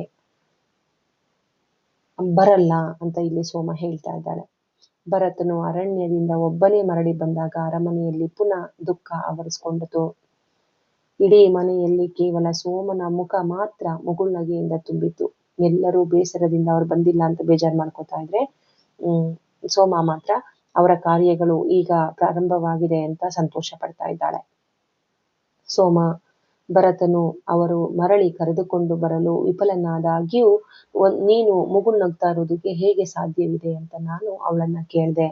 ಅವ್ರು ಬಂದಿಲ್ಲ ಆದ್ರೂ ನೀನ್ ಮುಗುಳ್ನಗ್ತಾ ಇದೆಯಲ್ಲ ಅಂತ. ಅದಕ್ಕೆ ಹೇಳ್ತಾ ಇದ್ದಾಳೆ ಸೋಮ, ಅವನು ಸಫಲನಾಗಿದ್ದಾನೆ ಅಂತ ಉದ್ಗರಿಸಿದ್ಲು. ಅಯೋಧ್ಯೆ ದುರ್ಬಲಗೊಳಿಸುವಂತಹ ಎಲ್ಲ ಪ್ರಯತ್ನಗಳಲ್ಲಿ ಅದನ್ನ ರಕ್ಷಿಸಲು ಈಗ ದಶರಥ ಮಹಾರಾಜ ಮರಣ ಹೊಂದಿದ್ದಾರೆ. ಅಯೋಧ್ಯೆ ದುರ್ಬಲಗೊಂಡಿದೆ. ಹಾಗಾಗಿ ಅದನ್ನ ರಕ್ಷಿಸೋದಕ್ಕೆ, ಅವರ ರಾಮ ಮತ್ತು ಸೀತಾರ ಉಪಸ್ಥಿತಿಯನ್ನ ಕಂಡುಕೊಳ್ಳೋದಕ್ಕೆ ರಾಜ್ಯದಲ್ಲಿ ರಾಮನ ಉಪಸ್ಥಿತಿಯನ್ನ ಕಂಡುಕೋತಾರೆ ಅಂತ ಮಾತೆ ಅವತ್ತು ನಮ್ಗೆ ಹೇಳಿದ್ದು ನಿನ್ ನೆನ್ಪಿಲ್ವೇ? ಈಗ ಅವರು ಅದನ್ನ ನೆರವೇರಿಸಿದ್ದಾರೆ. ಸಿಂಹಾಸನದ ಮೇಲೆ ಕುಳಿತುಕೊಳ್ಳೋದಕ್ಕೆ ಅವರು ತಮ್ಮ ಪಾದುಕೆಗಳನ್ನ ಕಳಿಸಿಕೊಟ್ಟಿದ್ದಾರೆ. ಈಗ ಮಾತೆಯ ಉಪಸ್ಥಿತಿ ದೀಪದ ಮೂಲಕ ಹೇಗಿದೆಯೋ, ಪಾದುಕೆಗಳ ಮೂಲಕ ರಾಮನ ಉಪಸ್ಥಿತಿಯು ಅಯೋಧ್ಯೆಯ ರಾಜ್ಯದಲ್ಲಿ ಇದೆ ಅಂತ ಮೀನಾಕ್ಷಿಗೆ ಸೋಮ ಹೇಳ್ತಾ ಇದ್ದಾಳೆ. ಮೀನಾಕ್ಷಿ, ನಿನಗೆ ಅದರ ಅನುಭೂತಿ ಆಗ್ತಾ ಇಲ್ವಾ? ಅಯೋಧ್ಯೆಯಲ್ಲಿ ಇವರಿಬ್ಬರ ದೊಡ್ಡ ಆಶೀರ್ವಾದ ಇದೆ. ಅಯೋಧ್ಯೆಯಲ್ಲಿ ಏನು ಮಾಡೋಕೆ ಯಾರ ಕೈಲೂ ಸಾಧ್ಯ ಇಲ್ಲ ಅಂತ ಸೋಮ ಮೀನಾಕ್ಷಿಗೆ ಹೇಳ್ತಾ ಇದ್ದಾಳೆ. ನಾನು ವಿಷಣ್ಣ ಮುಖಭಾವದಿಂದ ನಾನು ಅವಳನ್ನ ನೋಡಿದೆ. ಮಾತೆಯು ನಮಗೆ ಪವಿತ್ರ ಜ್ಯೋತಿಯ ಹತ್ತಿರ ಹೇಳಿದಂತೆ ನಾನು ಅವಳು ಕಲಿಸಿದ ಮಂತ್ರವನ್ನು ಪಠಿಸುತ್ತಾ ಅವಳ ಉಪಸ್ಥಿತಿಯನ್ನು ಅನುಭವಿಸೋದಕ್ಕೆ ಹಲವಾರು ಬಾರಿ ಪ್ರಯತ್ನ ಮಾಡಿದೆ. ಅವಳು ಇದ್ದಾಳೆ ಅಂತ ಸೋಮ ಹೇಳ್ತಾ ಇದ್ರು ನಾನು ಇಲ್ಲಿದ್ದಾಳ ಅಂತ ಗಮನಿಸೋದಕ್ಕೆ ಹಲವಾರು ಬಾರಿ ಪ್ರಯತ್ನ ಮಾಡಿದೆ. ಆದ್ರೆ ನನಗೆಂದೂ ಅದರ ಅನುಭೂತಿ ಉಂಟಾಗ್ಲೇ ಇಲ್ಲ. ನಾನು ಅದನ್ನ ಹೇಳೋದಕ್ಕೆ ಸಾಧ್ಯ ಇಲ್ಲ. ಅಂದ್ರೆ ನನಗೆ ಸೀತಾಮಾತೆ ಅಲ್ಲಿದ್ದಾಳೆ ಅಂತ ಅನ್ನಿಸ್ತಾ ಇತ್ತು, ಆದ್ರೆ ಅವಳಲ್ಲಿಲ್ಲ ಅಂತ ಅವಳು ಫೇಸ್, ನನಗೆ ಮುಖ, ಅವಳ ದೇಹ ಕಾಣದೇ ಇರೋದಕ್ಕೆ ನನಗೆ ಅನುಭೂತಿ ಹೊಂದೋದಕ್ಕೆ ಸಾಧ್ಯ ಆಗ್ಲಿಲ್ಲ. ನಾನು ಕೇವಲ ಅನುಪಸ್ಥಿತಿಯನ್ನ ಅನುಭವಿಸಿದೆ. ಅವಳ ನಗು, ಪ್ರೀತಿ ಮತ್ತು ಕಾಳಜಿ ಅನುಪಸ್ಥಿತಿಯನ್ನು ನನ್ನಂತೆಯೇ ಉಷಾ, ರೋಹಣ ಮತ್ತು ಅವರಿಗೆ ಕೂಡ ಕಠಿಣವಾಗಿತ್ತು. ಅವಳು ಇಲ್ಲಿದ್ದಾಳೆ ಅಂತ ಕಲ್ಪನೆ ಮಾಡ್ಕೊಳ್ಳೋದಕ್ಕೆ ರೋಹಣ ಮತ್ತೆ ಉಷಾ ಮತ್ತೆ ನನಗೆ ತುಂಬಾ ಕಠಿಣ ಅನ್ನಿಸ್ತಾ ಇತ್ತು. ಪ್ರತಿದಿನ ಮುಂಜಾನೆ ಮಾತೆಯ ಬಟ್ಟೆ ಆಭರಣವನ್ನ ಸಿದ್ಧಗೊಳಿಸ್ತಾ ಇದ್ವು, ಪೂಜೆಗೆ ಹೂಗಳನ್ನ ಜೋಡಿಸ್ತಾ ಇದ್ವು, ರಾತ್ರಿ ಅವಳ ಬಟ್ಟೆ ಆಭರಣಗಳನ್ನ ತೆಗೆದಿಡ್ತಿದ್ವು, ಅವರೊಂದಿಗೆ ಮಾತನಾಡ್ತಾ ಇರ್ತಿದ್ವು. ಇಷ್ಟೆಲ್ಲ ಮಾಡಿದ್ರು ಕೂಡ ನಮ್ಮ ಜೀವನದಲ್ಲಿ ಅರ್ಥವೇ ಹೀರಲ್ಪಟ್ಟಿದೆ ಎಂಬಂತೆ ನನಗೆ ಭಾಸವಾಗ್ತಿತ್ತು. ಪ್ರತಿದಿನ ಅರಮನೆಯಲ್ಲಿ ಜರುಗಿದ ಘಟನೆಗಳನ್ನೆಲ್ಲ ಅವಳಿಗೆ ಹೇಳ್ತಿದ್ವು. ಮಹಾರಾಣಿಯರ ಸಹೋದರರ ಮತ್ತು ಊರ್ಮಿಳೆಯ ಸಮಾಚಾರಗಳನ್ನ ನಾವು ಅವಳಿಗೆ ದೀಪದ ಮುಂದೆ ಒಪ್ಪಿಸ್ತಿದ್ವು. ಯಾವುದೇ ಸಮಾಚಾರ ಇರದಿದ್ರೆ ನಾವು ನಮ್ಮ ವಿಚಾರಗಳನ್ನ ಹಾಗೂ ಕನಸಿನ ಕಥೆಗಳನ್ನ ಅವಳ ಜೊತೆ ಹಂಚ್ಕೋತಾ ಇದ್ವು. ಮಾತೆಯಿಂದ ಸೋಮ ಒಬ್ಬಳೇ ಸಂದೇಶವನ್ನ ಗ್ರಹಿಸುತ್ತಿದ್ದಳೆಂಬುದು ಕಂಡು ಬಂದಿತ್ತು. ಆಗಾಗ ದೂರದ ಅರಣ್ಯದಲ್ಲಿ ಜರುಗಿದ ಘಟನೆಗಳನ್ನ ಕುರಿತು ವರದಿ ಮಾಡ್ತಿದ್ಲು, ಒಪ್ಪಿಸ್ತಾ ಇದ್ಲು ಸೀತೆ ಸೋಮಾಳಿಗೆ. ನಿನಗೆ ಇದೆಲ್ಲ ಹೇಗೆ ಗೊತ್ತಾಗುತ್ತದೆ ಅಂತ ನಾನೊಮ್ಮೆ ಅವಳನ್ನ ಕೇಳ್ದೆ. ನಿನ್ಗೆ ಹೆಂಗೆ ಮೆಸೇಜ್ ಬರ್ತಾ ಇದೆ ಸೋಮ ಅಂತ ನಾನು ಅವಳನ್ನ ಕೇಳ್ದೆ. ಅದಕ್ಕೆ ಸೋಮ ಹೇಳ್ತಾ ಇದ್ದಾಳೆ, ಅಗ್ನಿದೇವನು ಅವಳ ಸಂದೇಶವನ್ನ ನನಗೆ ತಲುಪಿಸ್ತಾ ಇದ್ದಾನೆ. ಮಾತೆ ಕೂಡ ಅವತ್ತು ಹೇಳಿದ್ಲಲ್ವಾ, ಅಗ್ನಿದೇವ ನಾನು ಕಳಿಸಿದಂತಹ ಸಂದೇಶಗಳನ್ನ ನಿಮ್ಗೆ ತಲುಪಿಸ್ತಾನೆ ಅಂತ ಹೇಳಿದ್ ನೆನ್ಪಿಲ್ವೇ? ಅದನ್ನ ಚಾಚು ತಪ್ಪದೆ ಅಗ್ನಿದೇವ ನನಗೆ ಮಾಡ್ತಾ ಇದ್ದಾನೆ ಅಂತ ಸೋಮ ಹೇಳ್ತಾ ಇದ್ದಾಳೆ. ಜ್ಯೋತಿಯು ಮಾತೆಯ ಪವಿತ್ರ ಕಾಣಿಕೆಯಾಗಿದೆ. ಭೌತಿಕ ದೂರವು ಸಂಬಂಧ ಪಡುವುದಿಲ್ಲ. ಅವಳು ನಮ್ಮೆಲ್ಲರಿಗೆ ಸಂದೇಶವನ್ನು ಕಳಿಸ್ತಾ ಇದ್ದಾಳೆ. ಆದರೆ ಮೀನಾಕ್ಷಿ, ನೀನು ಮನಸ್ಸನ್ನ ಪ್ರಶಾಂತಗೊಳಿಸಿ ಆಲಿಸುವುದನ್ನ ಕಲಿತಿಲ್ಲ. ಅವಳು ಹೇಳುವುದು ಸರಿಯಾಗಿತ್ತು, ನಾನು ಸಂದೇಶಗಳನ್ನ ಗ್ರಹಿಸ್ತಾ ಇರ್ಲಿಲ್ಲ ಸೋಮ. ಕಲ್ಪಿತ ಕಥೆಗಳನ್ನ ನಿರ್ಮಿಸ್ತಿದ್ಲೋ ಅಥವಾ ಮಾತೆಯಿಂದ ನೇರವಾಗಿ ಸಂದೇಶಗಳನ್ನ ಗ್ರಹಿಸುವ ಪವಾಡ ಘಟನೆ ಜರುಗ್ತಾ ಇತ್ತು ಎಂಬುದು ನನಗೆ ತಿಳಿತಿರ್ಲಿಲ್ಲ. ಏನೇ ಆದ್ರೂ ನನಗೆ ವ್ಯತ್ಯಾಸ ಆಗ್ತಾ ಇರ್ಲಿಲ್ಲ. ರೋಹಣ, ಉಷಾ ಮತ್ತೆ ನಾನು ಮಾತೆಯ ಪ್ರಯಾಣದ ಕಥೆಗಳನ್ನ ಉತ್ಸುಕತೆಯಿಂದ ಆಲಿಸ್ತಾ ಇದ್ವು. ನಾವು ಅವುಗಳನ್ನ ನಂಬೋದಕ್ಕೆ ಬಯಸಿದ್ವು. ಸೋಮ ಹೇಳ್ತಾ ಇರೋದು, ಅವಳು ಸಂದೇಶ ಕಳಿಸ್ತಾ ಇರೋದನ್ನ ನಾವು ನಂಬುತ್ತಾ ಇದ್ವಿ ಅಂತ ಹೇಳ್ತಾ ಇದ್ದಾಳೆ. ಮಾತೆಯ ಅಗಲುವಿಕೆಯ 3 ವರ್ಷಗಳ ನಂತರ ಒಂದು ದಿನ ರೋಹಣ ಪವಿತ್ರ ಜ್ಯೋತಿಯ ಹತ್ತಿರ ಕಣ್ಣೀರಿನಿಂದ ಕುಳಿತುಕೊಂಡಿರುವುದು ನನಗೆ ಕಂಡು ಬಂತು. ಮಿಥಿಲೆಯಿಂದ ಅವಳ ಸಹೋದರಿಯು ಅನಾರೋಗ್ಯಕ್ಕೆ ಈಡಾಗಿದ್ದಾಳೆ ಎಂಬ ಸಮಾಚಾರ ಅವಳಿಗೆ ತಲುಪಿತ್ತು. ಈ ಭಯಾನಕವಾಗಿ ತನ್ನ ಮನೆಯನ್ನು ಕಳೆದುಕೊಂಡಿದ್ಲು ರೋಹಣ. ನಾನು ಅವಳಿಗೆ ಸಾಂತ್ವನ ಹೇಳೋದಕ್ಕೆ ಪ್ರಯತ್ನ ಮಾಡಿದೆ, ಆದ್ರೆ ಯಾವುದೇ ಪ್ರಯೋಜನ ಆಗ್ಲಿಲ್ಲ. ಅವಳು ಅಳ್ತಾನೆ ಇದ್ಲು. ನಾವೇನು ಮಾಡೋದಕ್ಕೆ ಸಾಧ್ಯ ಇತ್ತು? ನಾವು ನಮ್ಮ ಭಾಗ್ಯದ ಉಸ್ತುವಾರಿಯನ್ನ ಹೊಂದಿರ್ಲಿಲ್ಲ. ಅವಳೊಬ್ಬಳೇ ಮಿಥಿಲೆಯಲ್ಲಿ ಹಿಂದಿರುಗುವ ಕುರಿತು ನಿರ್ಧರಿಸಲು ಸಾಧ್ಯವಿರಲಿಲ್ಲ. ನಾನು ಅವಳಿಗೆ ಇದನ್ನೆಲ್ಲ ವಿವರಿಸುವಾಗ ಸೋಮ ಅಲ್ಲಿಗೆ ಬಂದ್ಲು. ಘಟನೆಯ ಕುರಿತು ವಿವರಗಳನ್ನು ಪಡೆದುಕೊಂಡ ನಂತರ ಅವಳು ಮಾತಾ ಕೌಶಲ್ಯ, ರಾಮನ ತಾಯಿ, ಅವ್ರ ಹತ್ರ ಮಾತಾಡೋದಕ್ಕೆ ಮುಂದಾದ್ಲು. ಈ ರೀತಿಯಾಗಿ ರೋಹಣ ಮಿಥಿಲೆಗೆ ಹಿಂತಿರುಗಿ ಹೋಗೋದಕ್ಕೆ ವ್ಯವಸ್ಥೆ ಮಾಡಿದ್ರು. ನಮ್ಮದಲ್ಲದ ನೆಲದಲ್ಲಿ ನಾನು, ರೋಹಣ ಮತ್ತೆ ಉಷಾ ಮತ್ತೆ ಸೋಮ ಒಂದು ಕುಟುಂಬದ ಸೋದರಿಯಂತೆ ಆಗಿದ್ವು. ನಮ್ಮ ಪುಟ್ಟ ವೃತ್ತದಲ್ಲಿ ರೋಹಣನ ಅಗಲುವಿಕೆಯು ನನಗೆ ಒಂದು ರಂಧ್ರವನ್ನ ಸೃಷ್ಟಿ ಮಾಡ್ತು. ನಾನು ಕೂಡ ಮರಳಿ ಹೋಗೋದಕ್ಕೆ ಬಯಸಿದ್ದೇನೆ ಅಂತ ಒಪ್ಕೊಳ್ಳದೆ ಇರೋದಕ್ಕೆ ನಾನು ಧೈರ್ಯ ಮಾಡಿದೆ. ಹೋಗೋದಕ್ಕೆ ಹೋಗ್ಬಾರ್ದು, ರೋಹಣನ್ ಜೊತೆ ತಾನು ಹೋಗ್ಬೋದಾಗಿತ್ತು, ಆದ್ರೆ ಹೋಗದೆ ಇರೋದಕ್ಕೆ ತುಂಬಾ ಧೈರ್ಯ ಪಟ್ಟು ಇಲ್ಲೇ ಉಳ್ಕೊಂಡೆ ಅಂತ ಹೇಳ್ತಾ ಇದ್ದಾಳೆ. ನೋಡಿ, ಮೀನಾಕ್ಷಿಗೆ ಯಾವತ್ತೂ ಅಯೋಧ್ಯೆ ನನ್ನ ಮನೆ ಅಂತ ಅನ್ಸೇ ಇಲ್ಲ, ಕೊನೆಗೂ ಅನ್ಸೋದಿಲ್ಲ. ಆದ್ರೆ ಆ ಅಯೋಧ್ಯೆನ ಮಿಥಿಲೆ ನನ್ನ ಮನೆ ನನ್ನ ರಾಜ್ಯ ಅನ್ನೋದಿದೆಯೋ ಹೊರತು ಯಾವಾಗ್ಲೂ ಇವಳಿಗೆ ಅಯೋಧ್ಯೆನ ನನ್ನ ಮನೆ ಅಂತ ಹೇಳ್ಕೊಳ್ಳೋದಕ್ಕೆ ಕೊನೆವರೆಗೂ ಸಾಧ್ಯ ಆಗೋದಿಲ್ಲ. ರಾತ್ರಿಯಲ್ಲಿ ಹಲವು ಬಾರಿ ನಾನು ಮರಳಿ ಹೋಗಿರುವೆ ಅಂತ ಕಲ್ಪನೆ ಮಾಡ್ಕೊಂಡೆ, ಮಿಥಿಲೆನಲ್ಲಿದ್ದೀನಿ ಅಂತ. ಆದರೆ ಮಾತೆ ಅನುಪಸ್ಥಿತಿಯಿಂದ, ಜನಕ ಬಾಬಾ ಅವರ ಹಿಮ್ಮೆಟ್ಟುವಿಕೆಯಿಂದ ಇದು ಸಾಧ್ಯವಿಲ್ಲ ಎಂಬುದನ್ನು ನಾನು ಅರ್ಥ ಮಾಡ್ಕೊಂಡೆ. ಅದು ಹಿಂದಿನಂತೆಯೇ ಇರುವುದಿಲ್ಲ, ಹಿಂದಿನದನ್ನು ಮರಳಿ ಸೃಷ್ಟಿಸೋದಕ್ಕೆ ನಮಗೆ ಸಾಧ್ಯವಿಲ್ಲ ಅನ್ನೋದನ್ನ ನಾನು ಮನಗಂಡು, ಈಗಲೂ ನಾನು ಆ ದಿನಗಳಿಗೆ ಹಾತೊರೆತಿದ್ರೂ ಕೂಡ ನಾನು ಅಯ್ಯೋ ಅದು ಹಿಂದೆ ಹೋಗಿದೆ, ಅದನ್ನ ನಾನು ಕನಸು ಕಾಣಬಾರ್ದು ಅಂತ ಸುಮ್ಮನಾಗ್ಬಿಟ್ಟೆ. 2 ವರ್ಷಗಳ ನಂತರ ಉಷಾ ಹಿಂದಿರುಗಿ ಹೋಗಲು ತಯಾರಾದ್ಲು. ಈಗ ರೋಹಣ ಅವಳ ಮನೆಗೆ ಮಿಥಿಲೆಗೆ ಹೋಗಿದ್ದಾಳೆ. ಈಗ ಉಷಾ ನಾನು ಹೋಗ್ತೀನಿ ಅಂತ ತಯಾರಾಗಿ ನಿಂತಿದ್ದಾಳೆ. ಆದರೆ ಇಲ್ಲಿ ಅವಳು ಮಿಥಿಲೆಗೆ ಹೋಗ್ತಾ ಇಲ್ಲ, ಪ್ರಶಾಂತತೆ ಹಾಗೂ ಸಂತೋಷಕ್ಕಾಗಿ ನಮ್ಮನ್ನು ಬಿಟ್ಟು ಹೋಗ್ತಾ ಇಲ್ಲ, ಪರಲೋಕದ ಚಿರ ಶಾಂತಿಗಾಗಿ ಹೋಗ್ತಾ ಇದ್ದಾಳೆ. ಅಂದ್ರೆ ಇವಳು ಇಲ್ಲಿ ನೋಡಿ, ಇಲ್ಲಿ ಉಷಾ ಮರಣ ಹೊಂದ್ತಾ ಇದ್ದಾಳೆ. ಅವಳ ಆರೋಗ್ಯ ಹದಗೆಟ್ಟಿತ್ತು ಮತ್ತು ಏಕಾಏಕಿಯಾಗಿ ಮರಣ ಹೊಂದ್ಬಿಟ್ಲು. ಆಮೇಲೆ ಪವಿತ್ರ ಜ್ಯೋತಿಯನ್ನ ಹಾಗೂ ಮಾತೆಯ ಉಪಸ್ಥಿತಿಯನ್ನ ನೋಡಿಕೊಳ್ಳೋದಕ್ಕೆ ನಾನು ಮತ್ತು ಸೋಮ ಇಬ್ಬರೇ ಉಳಿದ್ವು. ಆಮೇಲೆ ಹೆಚ್ಚು ಸಮಯವನ್ನ ತೆಗೆದುಕೊಳ್ಳದೆ ನನ್ನ ಆರೋಗ್ಯವು ಕೂಡ ಹದಗೆಡತೊಡಗಿತು, ನನ್ನ ದೃಷ್ಟಿ ಕ್ಷೀಣಿಸತೊಡಗಿತು. ಆದರೆ ನಾನು ಯಾರಿಗೂ ಹೇಳುವ ಧೈರ್ಯ ಮಾಡಲಿಲ್ಲ, ಸೋಮಾಳಿಗೂ ಕೂಡ ನಾನು ಹೇಳಲಿಲ್ಲ. ಅವಳಿಗೆ ಹೆಚ್ಚು ಭಾರವಾದ ಜವಾಬ್ದಾರಿಯನ್ನ ಹೊರಿಸೋದಕ್ಕೆ ನಾನು ಬಯಸಲಿಲ್ಲ. ಈಗಲೂ ನಾನು ನಿರ್ವಹಿಸೋ ಎಲ್ಲ ಕಾರ್ಯಗಳಿಗೆ ನಾನು ಸಮರ್ಥಳಾಗಿದ್ದೆ, ಕಣ್ಣು ಕಾಣದಿದ್ರು ಕೂಡ ನನ್ನ ಕೆಲಸ ಎಲ್ಲಾನು ನಾನು ಮಾಡ್ತಾ ಇದ್ದೆ ಅಂತ ಹೇಳ್ತಾ ಇದ್ದಾಳೆ ಮೀನಾಕ್ಷಿ. ಒಂದು ದಿನ ಬೆಳಗಿನ ಜಾವ ಪವಿತ್ರ ಜ್ಯೋತಿಯ ಹತ್ತಿರ ಮಂತ್ರ ಪಠಿಸಲು ನಾನು ನನ್ನ ಕೋಣೆಯಿಂದ ಹೊರಡುತ್ತಾ ಆ ಕೋಣೆಗೆ ಬರ್ತಾ ಇದ್ದೆ. ದೀಪ ಇರೋ, ಜ್ಯೋತಿ ಇರುವಂತ ಆ ಕೋಣೆಗೆ ಬರ್ತಾ ಇರ್ಬೇಕಾದ್ರೆ ಮುಗ್ಗುರಿಸಿ ಕೆಟ್ಟ ಕುಸಿತವನ್ನ ಅನುಭವಿಸಿದೆ. ಜ್ಯೋತಿಯ ಹತ್ತಿರ ತಲುಪೋದು ತುಂಬಾ ಕಠಿಣ ಆಗಿತ್ತು. ಆದ್ರೂ ನಾನು ಹೇಗೋ ಸಂಭಾಳಿಸ್ಕೊಂಡು ಅಲ್ಲಿಗೆ ಹೋದೆ. ಜ್ಯೋತಿ ಹತ್ರ ಕಷ್ಟಪಟ್ಕೊಂಡು ಕಣ್ ಕಾಣದಿದ್ರು ಅಲ್ಲಿಗೆ ಹೋದೆ. ಸೋಮ ಅಲ್ಲಿರೋದನ್ನ ನಾನು ಕಂಡೆ. ಅವಳು ನನಗಿಂತ ಮುಂಚೆಯೇ ಅಲ್ಲಿಗೆ ಬಂದಿದ್ಲು. ಆಶ್ಚರ್ಯಚಕಿತಳಾಗಿ ನಾನು ಅವಳ ಕಡೆ ನೋಡ್ದೆ. ಬೆಳಗ್ಗೆ ನನ್ನ ಸರದಿ ಆಗಿತ್ತು, ಸಂಜೆ ರಾತ್ರಿ 2 ಟೈಮು ಅವಳದಾಗಿತ್ತು. ನೀನ್ ಇಲ್ಲಿರುವೆಯಾ ಅಂತ ಕೇಳ್ದೆ. ನಿನಗೆ ಹುಷಾರಿಲ್ಲವೆಂದು ನನಗೆ ಭಾಸವಾಯಿತು ಮೀನಾಕ್ಷಿ, ಅದಕ್ಕಾಗಿ ನಾನು ಬಂದೆ ಅಂತ ಹೇಳ್ತಾ ಇದ್ದಾಳೆ ಇಲ್ಲಿ ಸೋಮ. ನಾವಿಬ್ಬರು ಅಲ್ಲೇ ನಿಂತ್ಕೊಂಡು ಮಂತ್ರಗಳನ್ನ ಪಠಿಸಿದ ನಂತರ ನಾನು ನನ್ನ ಕೋಣೆಗೆ ಮರಳಿ ಹೋಗತೊಡಗ್ದೆ. ನನಗೆ ಸಹಾಯ ಮಾಡಲು ಅವಕಾಶ ಕೊಡು ಅಂತ ಕೇಳಿದ್ಲು ಸೋಮ. ಅವಳ ಸಹಾಯಕ್ಕೆ ಕೃತಜ್ಞತೆಯನ್ನ ಸೂಚಿಸ್ತಾ ನನ್ನ ಕೈಗಳನ್ನು ಅವಳ ಹೆಗಲ ಮೇಲೆ ಹಾಕಿದೆ. ಅವಳು ನನ್ನನ್ನು ಕೋಣೆಗೆ ಕರೆದುಕೊಂಡು ಬಂದು ಇಡೀ ದಿನ ಅಲ್ಲೆಯೇ ಇದ್ದು ವಿಶ್ರಾಂತಿ ಪಡೆಯಲು ಹೇಳಿದ್ಲು. ನನ್ನ ಕರ್ತವ್ಯಗಳನ್ನು ನಾನು ನಿಭಾಯಿಸುವುದಾಗಿ ಹೇಳ್ದೆ. ನಾನ್ ಮಾಡ್ತೀನಿ ನನ್ನ ಕೆಲ್ಸನ ಅಂತ. ಅದಕ್ಕೆ ಸೋಮ ನಿನ್ನ ಕರ್ತವ್ಯಗಳನ್ನ ನಾನು ನಿಭಾಯಿಸ್ತೇನೆ ಅಂತ ಹೇಳಿದ್ಲು. ನನ್ನ ಪ್ರತಿರೋಧದ ಹೊರತಾಗಿ ಅವಳು ನನಗೆ ಊಟವನ್ನು ತರುವುದಲ್ಲದೆ ಇಡೀ ದಿನ ನನ್ನ ಮೇಲೆ ಒಂದು ದೃಷ್ಟಿಯನ್ನಿಟ್ಲು. ನಾನ್ ಮಾಡ್ಬೇಡ ನನ್ನ ಸೇವೆ ನೀನ್ ಮಾಡ್ಬೇಡ, ನಿನಗೆ ತುಂಬಾ ಕೆಲಸ ಇದೆ ಅಂತ ಹೇಳ್ತಾ ಇದ್ಲು ಮೀನಾಕ್ಷಿ.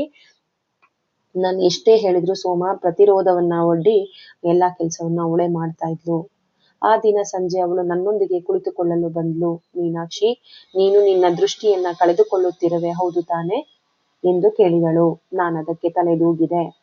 ನೀನು ನನಗೆ ಹೇಳಲೇ ಇಲ್ವಲ್ಲ ಎಷ್ಟು ದಿನದಿಂದ ಹೀಗಾಗಿದೆ ಎಂದು ಕೇಳಿದಳು. ಹಲವು ತಿಂಗಳಾದವು, ನಾನು ಒಡಕು ಧ್ವನಿಯಲ್ಲಿ ಹೇಳಿದೆ. ಆದರೆ ಈಗ ಅದು ತುಂಬಾ ಹದಗೆಟ್ಟಿದೆ ಸೋಮ ಹೇಳಿದ್ಲು. ಸೋಮ, ನಾನು ನಿನಗೆ ಭಾರ ಆಗೋದಕ್ಕೆ ಬಯಸೋದಿಲ್ಲ ನಾನು, ಆದರೆ ನನಗೆ ತುಂಬಾ ಭಯವಾಗುತ್ತಿದೆ. ನನಗೆ ಏನಾಗುವುದು? ಮಿಥಿಲೆಯ ವೃದ್ಧ, ಕುರುಡಿ ಹಾಗೂ ಶಾಪಿತ ಸೇವಕಿಯಿಂದ ಏನು ಪ್ರಯೋಜನವಿದೆ? ನಿಶ್ಚಿತವಾಗಿ ನಾನು ದೂರ ಮರಳಿ ಹೋಗುತ್ತೇನೆ. ಅಂದ್ರೆ ನನ್ನ ಕೊನೆಯ ಗಾಲ ಬರ್ತಾ ಇದೆ ಅನ್ನೋದನ್ನ ಇಲ್ಲಿ ಮೀನಾಕ್ಷಿ ಸೋಮಾಳಿಗೆ ಹೇಳ್ತಾ ಇದ್ದಾಳೆ. ಅದಕ್ಕೆ ಸೋಮ ಹೇಳ್ತಾ ಇದ್ದಾಳೆ, ಶಾಪದ ಕುರಿತು ನೀನು ಮಾತನಾಡಬೇಡ. ಅವಳು ತೀಕ್ಷ್ಣವಾಗಿ ಉತ್ತರಿಸಿದಳು, ನೀನು ವಯಸ್ಸಾದವಳು ಅಲ್ಲ, ಶಾಪಿತಳು ಅಲ್ಲ ಎಂದು ಮಾತೆ ಒಮ್ಮೆ ನಿನಗೆ ಹೇಳಿರುವುದು ನೆನಪಿಲ್ವೇ? ಆಮೇಲೆ ಮಧುರವಾದ ಧ್ವನಿಯಲ್ಲಿ ಅವಳು ಮುಂದುವರಿಸಿದಳು, ಆ ಶಾಪವು ನಿನಗೆ ಒಂದು ಬಹುದೊಡ್ಡ ವರದಾನವಾಗಿ ಪರಿಣಮಿಸಿದೆ ಎಂದು ನಿನಗಿನ್ನೂ ಅರ್ಥವಾಗಿಲ್ಲವೇ? ನಾನು ಅವಳ ಕಡೆ ನೋಡಿದೆ. ಸೋಮ ಹಾಗಂತ ಹೇಳಿದ ತಕ್ಷಣ ಅವಳ ಕಡೆ ನೋಡ್ತಾ ಇದ್ದಾಳೆ. ಅವೆಲ್ಲವೂ ಹೆಚ್ಚು ಕಡಿಮೆ ಮಾತೆಯು ನನಗೆ ಹೇಳಿದ ಮಾತುಗಳೇ ಆಗಿದ್ದವು. ಆಗಿದ್ರಿಂದ ಸೋಮಳ ಹತ್ರ ತಿರುಗಿ, ನೀನು ಮಾತೆಯಂತೆ ಮಾತಾಡ್ತಾ ಇರುವೆಯಲ್ಲ ಅಂತ ಕೇಳಿದೆ. ನಾನೊಂದು ಪರಿಹಾರವನ್ನ ಕಂಡುಕೊಳ್ಳುತ್ತೇನೆ. ಪ್ರತಿ ಸಮಸ್ಯೆಗೆ ಒಂದು ಪರಿಹಾರವಿದೆ ಎಂದು ಮಾತೆ ನಮಗೆ ಯಾವಾಗಲೂ ಹೇಳುತ್ತಿದ್ದಳು. ಹಾಗಾಗಿ ಇದಕ್ಕೂ ಒಂದು ಪರಿಹಾರ ಇರಲೇಬೇಕು ಅಂತ ಸೋಮ ನನಗೆ ಹೇಳಿದ್ಲು. ಕೆಲವು ದಿನಗಳ ನಂತರ ಸೋಮ ಒಂದು ದ್ರವದ ಔಷಧಿಯೊಂದಿಗೆ ಬಂದಳು. ನನ್ನ ಕಣ್ಣುಗಳಲ್ಲಿ ಅವಳ ಆ ಹನಿಗಳನ್ನು ಹಾಕಿ, ಔಷಧಿಯ ಹನಿಗಳನ್ನ ಹಾಕಿ, ಪ್ರತಿ ಕೆಲವು ಗಂಟೆಗಳಿಗೊಮ್ಮೆ ನಾನು ಇದನ್ನ ಹಾಕುತ್ತಿರ್ಬೇಕು ಅಂತ ಸೂಚನೆ ನೀಡಿದ್ಲು. ನಿನಗೆ ಈ ಚಿಕಿತ್ಸೆಯನ್ನು ಯಾರು ಹೇಳಿದ್ರು ಅಂತ ನಾನು ಸಂದೇಹಗೊಂಡು ಕೇಳಿದೆ. ಅದಕ್ಕೆ ಸೋಮ, ಮಾತೆ ನನಗೆ ಈ ಚಿಕಿತ್ಸೆಯನ್ನ ಮಾಡೋದಕ್ಕೆ ಹೇಳಿದ್ಲು ಅಂತ ಹೇಳ್ತಾ ಇದ್ದಾಳೆ. ಮಾತೆಯೇ ಅಂತ ಕ್ವಶನ್ ಮಾಡ್ತಾ ಇದ್ದಾಳೆ ಇವಳು ಮೀನಾಕ್ಷಿ. ಅವಳು ತಲೆದೂಗಿ ಹೇಳ್ತಾ ಇದ್ದಾಳೆ, ಮಾತೆಯು ನನ್ನ ಕನಸಿನಲ್ಲಿ ಬಂದು ಈ ಸಸ್ಯವನ್ನು ಎಲ್ಲಿ ಕಂಡುಕೊಳ್ಳಬೇಕು ಅಂತ ಹೇಳಿದ್ಲು. ಇದಕ್ಕಾಗಿ ನಾನು ತುಂಬಾ ದೂರದವರೆಗೆ ಹುಡುಕಾಡಿದೆ. ಅವಳು ನನಗೆ ಏನು ಮಾಡಬೇಕೆಂದು ಸೂಚಿಸಿದಳು ಮತ್ತು ಕೆಲವು ವಾರಗಳಲ್ಲಿ ನಿನ್ನ ಕಣ್ಣುಗಳು ಸರಿಯಾಗುತ್ತವೆ ಅಂತ ಹೇಳಿದ್ಲು. ನಿನಗೆ ಹುಷಾರಿಲ್ಲವೆಂದು ಮತ್ತು ಗುಣಮುಖವಾಗಲು 1 ವಾರ ಅವಶ್ಯಕತೆ ಇದೆ ಎಂದು ನಾನು ಇತರ ಸೇವಕಿಯರಿಗೆ ಹೇಳಿದ್ದೇನೆ ಮತ್ತು ಅವರು ಇನ್ನೆಲ್ಲ ಕೆಲಸಗಳನ್ನ ಮಾಡ್ಕೋತಾರೆ. ನೀನು ಆರಾಮವಾಗಿ ವಿಶ್ರಾಂತಿ ಪಡಿ ಅಂತ ಹೇಳ್ತಾ ಇದ್ದಾಳೆ ಇಲ್ಲಿ ಮೀನಾಕ್ಷಿಗೆ ಸೋಮ.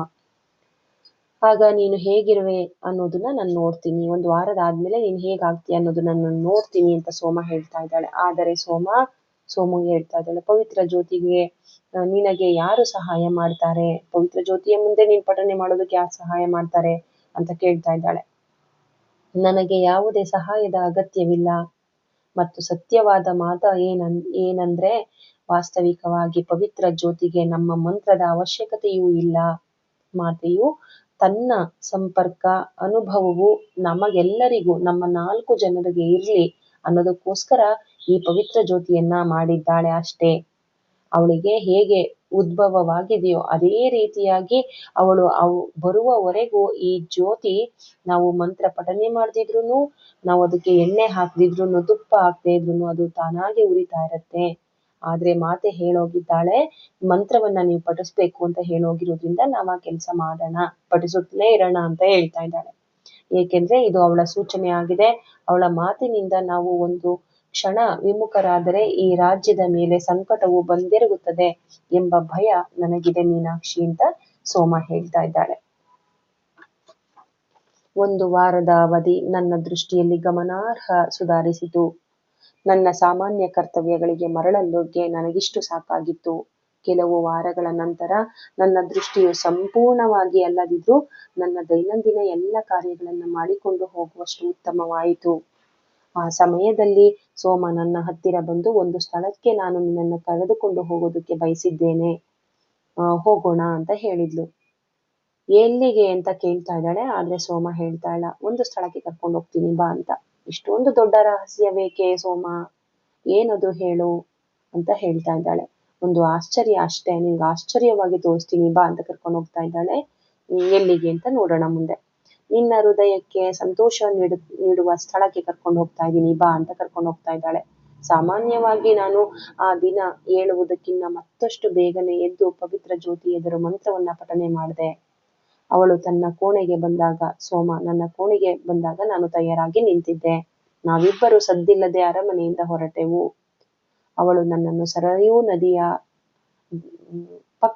ನದಿಗೆ ಕರೆದುಕೊಂಡು ಹೋದ್ಲು. ನಾನವಳನ್ನು ಹಿಂಬಾಲಿಸಿದೆ. ಅವಳ ಹಿಂದೆಯೇ ಹೋದೆ, ಸೋಮನ ಹಿಂದೆಯೇ ಹೋದೆ. ನದಿ ತೀರದ ಮೇಲೆ ನಾವು ನಡೆದಾಡಿದೆವು. ಸ್ತ್ರೀ ದನಿಯೊಂದು ಪಠಣ ಮಾಡ್ತಾ ಇರೋದನ್ನ ನಾನಲ್ಲಿ ಕೇಳಿದೆ. ಒಂದು ಸ್ತ್ರೀ ದನಿ ಮಂತ್ರೋಚ್ಚಾರಣೆಯನ್ನ ಮಾಡ್ತಾ ಇದ್ದಾಳೆ ಸರಯೂ ನದಿಯಲ್ಲಿ. ಅದೇನು ಅಂತ ನಾನು ಪಿಸುಗುಟ್ಟೆ. ಅವಳು ಮುಗುಳ್ನಕ್ಕು, ನಾನು ನಿನಗೆ ಇದನ್ನೇ ತೋರಿಸಲು ಬಯಸಿದೆ ಮೀನಾಕ್ಷಿ. ಆ ಸ್ಥಳವನ್ನು ನೀನು ನೆನಪಿಸಿಕೊಳ್ಳಬಲ್ಲೆಯಾ ಅಂತ ಕೇಳಿದೆ. ಧ್ವನಿ ಬರುವ ದಿಕ್ಕಿನತ್ತ ಅವಳು ಬೆರಳು ತೋರಿಸಿದ್ಲು. ಎಲ್ಲಿ ಧ್ವನಿ ಬರ್ತಾ ಇದೆಯೋ ಅವು ಒಂದು ಹೆಣ್ಣು ನಿಂತು ಎಲ್ಲಿ ಮಂತ್ರೋಚ್ಚಾರಣೆಯನ್ನ ಮಾಡ್ತಾ ಇದ್ದಾಳೋ ಆ ಕಡೆ ತೋರಿಸ್ತಾ, ನೀನ್ ಆ ಸ್ಥಳವನ್ನ ನೆನ್ಪು ಮಾಡ್ಕೋತೀಯಾ ಮೀನಾಕ್ಷಿ ಅಂತ ಕೇಳ್ತಾ ಇದ್ದಾಳೆ ಸೋಮ. ನಾವು ಅಯೋಧ್ಯೆಗೆ ಬಂದಾಗ ಪ್ರಪ್ರಥಮವಾಗಿ ಮಾತಾ ನಮ್ಮನ್ನು ನದಿ ದೇವತೆಯೊಂದಿಗೆ ಭೇಟಿ ಮಾಡಿಸಲು ಕರೆದುಕೊಂಡು ಬಂದಿದ್ದ ಪ್ರದೇಶದಲ್ಲಿ ನಾವಿದ್ದೇವೆ ಎಂಬುದನ್ನು ನಾನು ಗುರ್ತಿಸಿದೆ. ನಾನು ಹೌದು ಅಂತ ತಲೆದೋಗಿ, ಈ ಸ್ಥಳದಲ್ಲಿಯೇ ಮಾತೆ ನದಿ ದೇವತೆಯೊಂದಿಗೆ ಆಟವಾಡಿದ್ದಳು ಅಲ್ಲವಾ ಅಂತ ಕೇಳ್ದೆ. ಈಗ ನೋಡು ಮತ್ತು ಕೇಳು, ಅದೇ ಸ್ಥಳದಲ್ಲಿ ಈಗ ಅಯೋಧ್ಯೆಯ ಮಹಿಳೆಯರು ಮಾತೆಗಾಗಿ ಪ್ರಾರ್ಥಿಸುತ್ತಿದ್ದಾರೆ. ಹಲವು ವರ್ಷಗಳಿಂದ ಬೆಳಗಿನ ಜಾವ ಅವರು ಬರುವುದನ್ನು ನಾನು ನೋಡಿದ್ದೇನೆ. ಪ್ರಾರಂಭದಲ್ಲಿ ಒಬ್ಬಳೇ ಮಹಿಳೆ ಇದ್ದಿದ್ಲು, ಆದರೆ ಅವಳು ಒಂಟಿಯಾಗಿ ಬರ್ತಾ ಇದ್ಲು. ರಾಜ ರಾಮನೊಂದಿಗೆ ವನವಾಸಕ್ಕೆ ತೆರಳಿದ ಮಿಥಿಲೆಯ ರಾಣಿಗೆ ರಕ್ಷಣೆ ಕೋರಿ ನದಿ ದೇವತೆಯನ್ನು ಜಪಿಸುತ್ತಾ ಹಾಡಾಡುತ್ತಿದ್ದಳು. ಆಮೇಲೆ ಸಮಯ ಕಳೆದಂತೆ ಮತ್ತಷ್ಟು ಜನರು ಬಂದರು. ಈಗ ಅಲ್ಲಿ ಹಲವಾರು ಜನರು ಮಾತೆಯ ರಕ್ಷಣೆಗಾಗಿ ಪ್ರಾರ್ಥಿಸುತ್ತಿದ್ದಾರೆ. ಪರದೇಶಕ್ಕೆ ಬಂದಿರುವ ಅವರಿಗೆ ತಿಳಿಯದ ನಮ್ಮ ರಾಣಿಯ ಕುರಿತಾದ ಅವರ ಕಾಳಜಿ ಎಷ್ಟಿದೆ ಅನ್ನೋದು ನನ್ನ ಮನಸ್ಸನ್ನ ಕದಲಿಸಿತು ಅಂತ ಸೋಮ ಇಲ್ಲಿ ಹೇಳ್ತಾ ಇದ್ದಾಳೆ.